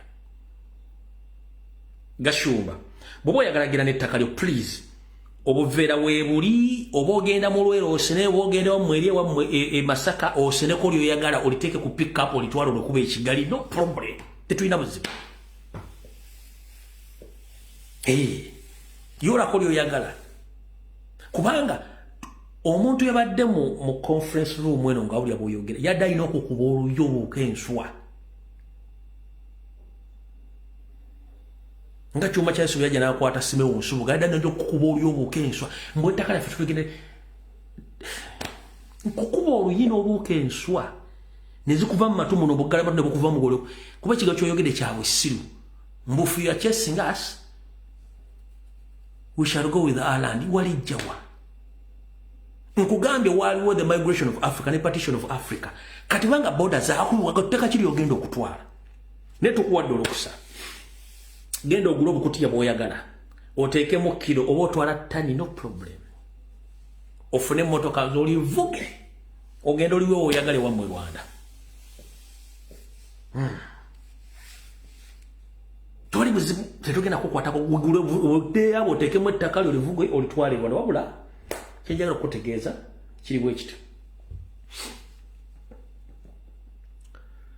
obugonvu bw'olujegere ge maanyi gaalwo obugonvu bw'olujegere ge maanyi gaalwo. So when you see that Ugandans are very quiet, busy facing economic problems and the political instabilities in the areas where they stay, don't think that they are stupid. They don't know. They know each and everything which is taking place in their country. Just time is coming. You witness. And nobody is going to warn you that you run. You'll run yourself. Nobody is going to warn you that you're about to vacate that country. We know and we are watching. Mukole buli fujo lye mwagala. Time egenda. Teri agenda kunyigako. Ogenda weka. Buli kimu kikole kye mwagala. Ate teri ayina buyinza ku mundu. Teri ayina bwannannyini ku mundu. Ate bwonyigiriza nnyo ennyindo gireeta omusaayi. Nyongera okujjukiza Frank Gashumba ne gurupu yammwe mulowooza nti muli baakabi nnyo. Njagala bagamba ekigambo kimu. Mutuyambyeko buyambi kumanya ndowooza yammwe na buli kimu nga bwe kiri. Omanya akatali kabba magumba oli osula mu mulyango. Tebajja kubuuza ko ya neighbor yabuze ate byo atubisanze mu lusuku magumba no. Tuli banna Uganda. Abali mu Uganda. Ekyokola tukimanyi n'abaani abatutawana tubamanyi. So obudde bw'omala ng'okola ebintu by'ekisiru wandibadde obuconcentratingako okulaba nti oyongera ku ggwanga lyo. Kubanga statement zemukola mu Kasambizde ziri treasonous. Mbuba mulya mu nsi yammwe lukwe. Statement zemukola ziri treasonous. Mba mulya mu nsi yammwe lukwe. Era singa tubadde mu nsi etegeera nga mulimu amateeka gwe ne noono olane ekirimu ky'embuzi ennume ekyaccano ono Mukasambidde mwandibadde muli mu martial court nga basibye treason nga bagenda basalako mitwe. Ezo statement zemukola ompudde bulungi. Kale tujja kusinkana ku Lockdown saa zijja kuba 2 ez'akawungeezi. Information emungerese jinjo kuteba comedy abaconfessinga ababasiyaga ne information dala nyingi nyolo kupote budde bugenze njagadde soka nyonyola abantu bano bagitegeere naye amayiganjire seyo tujja jogerako na buli kimu ku lunaku Lockdown. Kale banaye mukaba bankumira takumira mpeera tujisekale ku Lockdown sawa zijja kuba 2 mwebali nyo balire ddala. Video je nakola ngina kuzo mwezi 29 nenjijjayo for some reason zijeri njitadde ku YouTube kweri yanzemu nenjita jeri ku YouTube. So abadambuza obatala video ya 29 jeri njitadde ndi mu t-shirt ya black. Abade bajimbuza video najitadde jeri ku YouTube jagisangayo. Eno ngenda giteekayo egina segere ku Facebook. Eri najja na inensobola kinjijjeyo ne mazana ejiririzi nga jeri ku YouTube jagisangayo. Kale mukama bakumira takumira mpeera nenga nfundikira mu dakiika emu.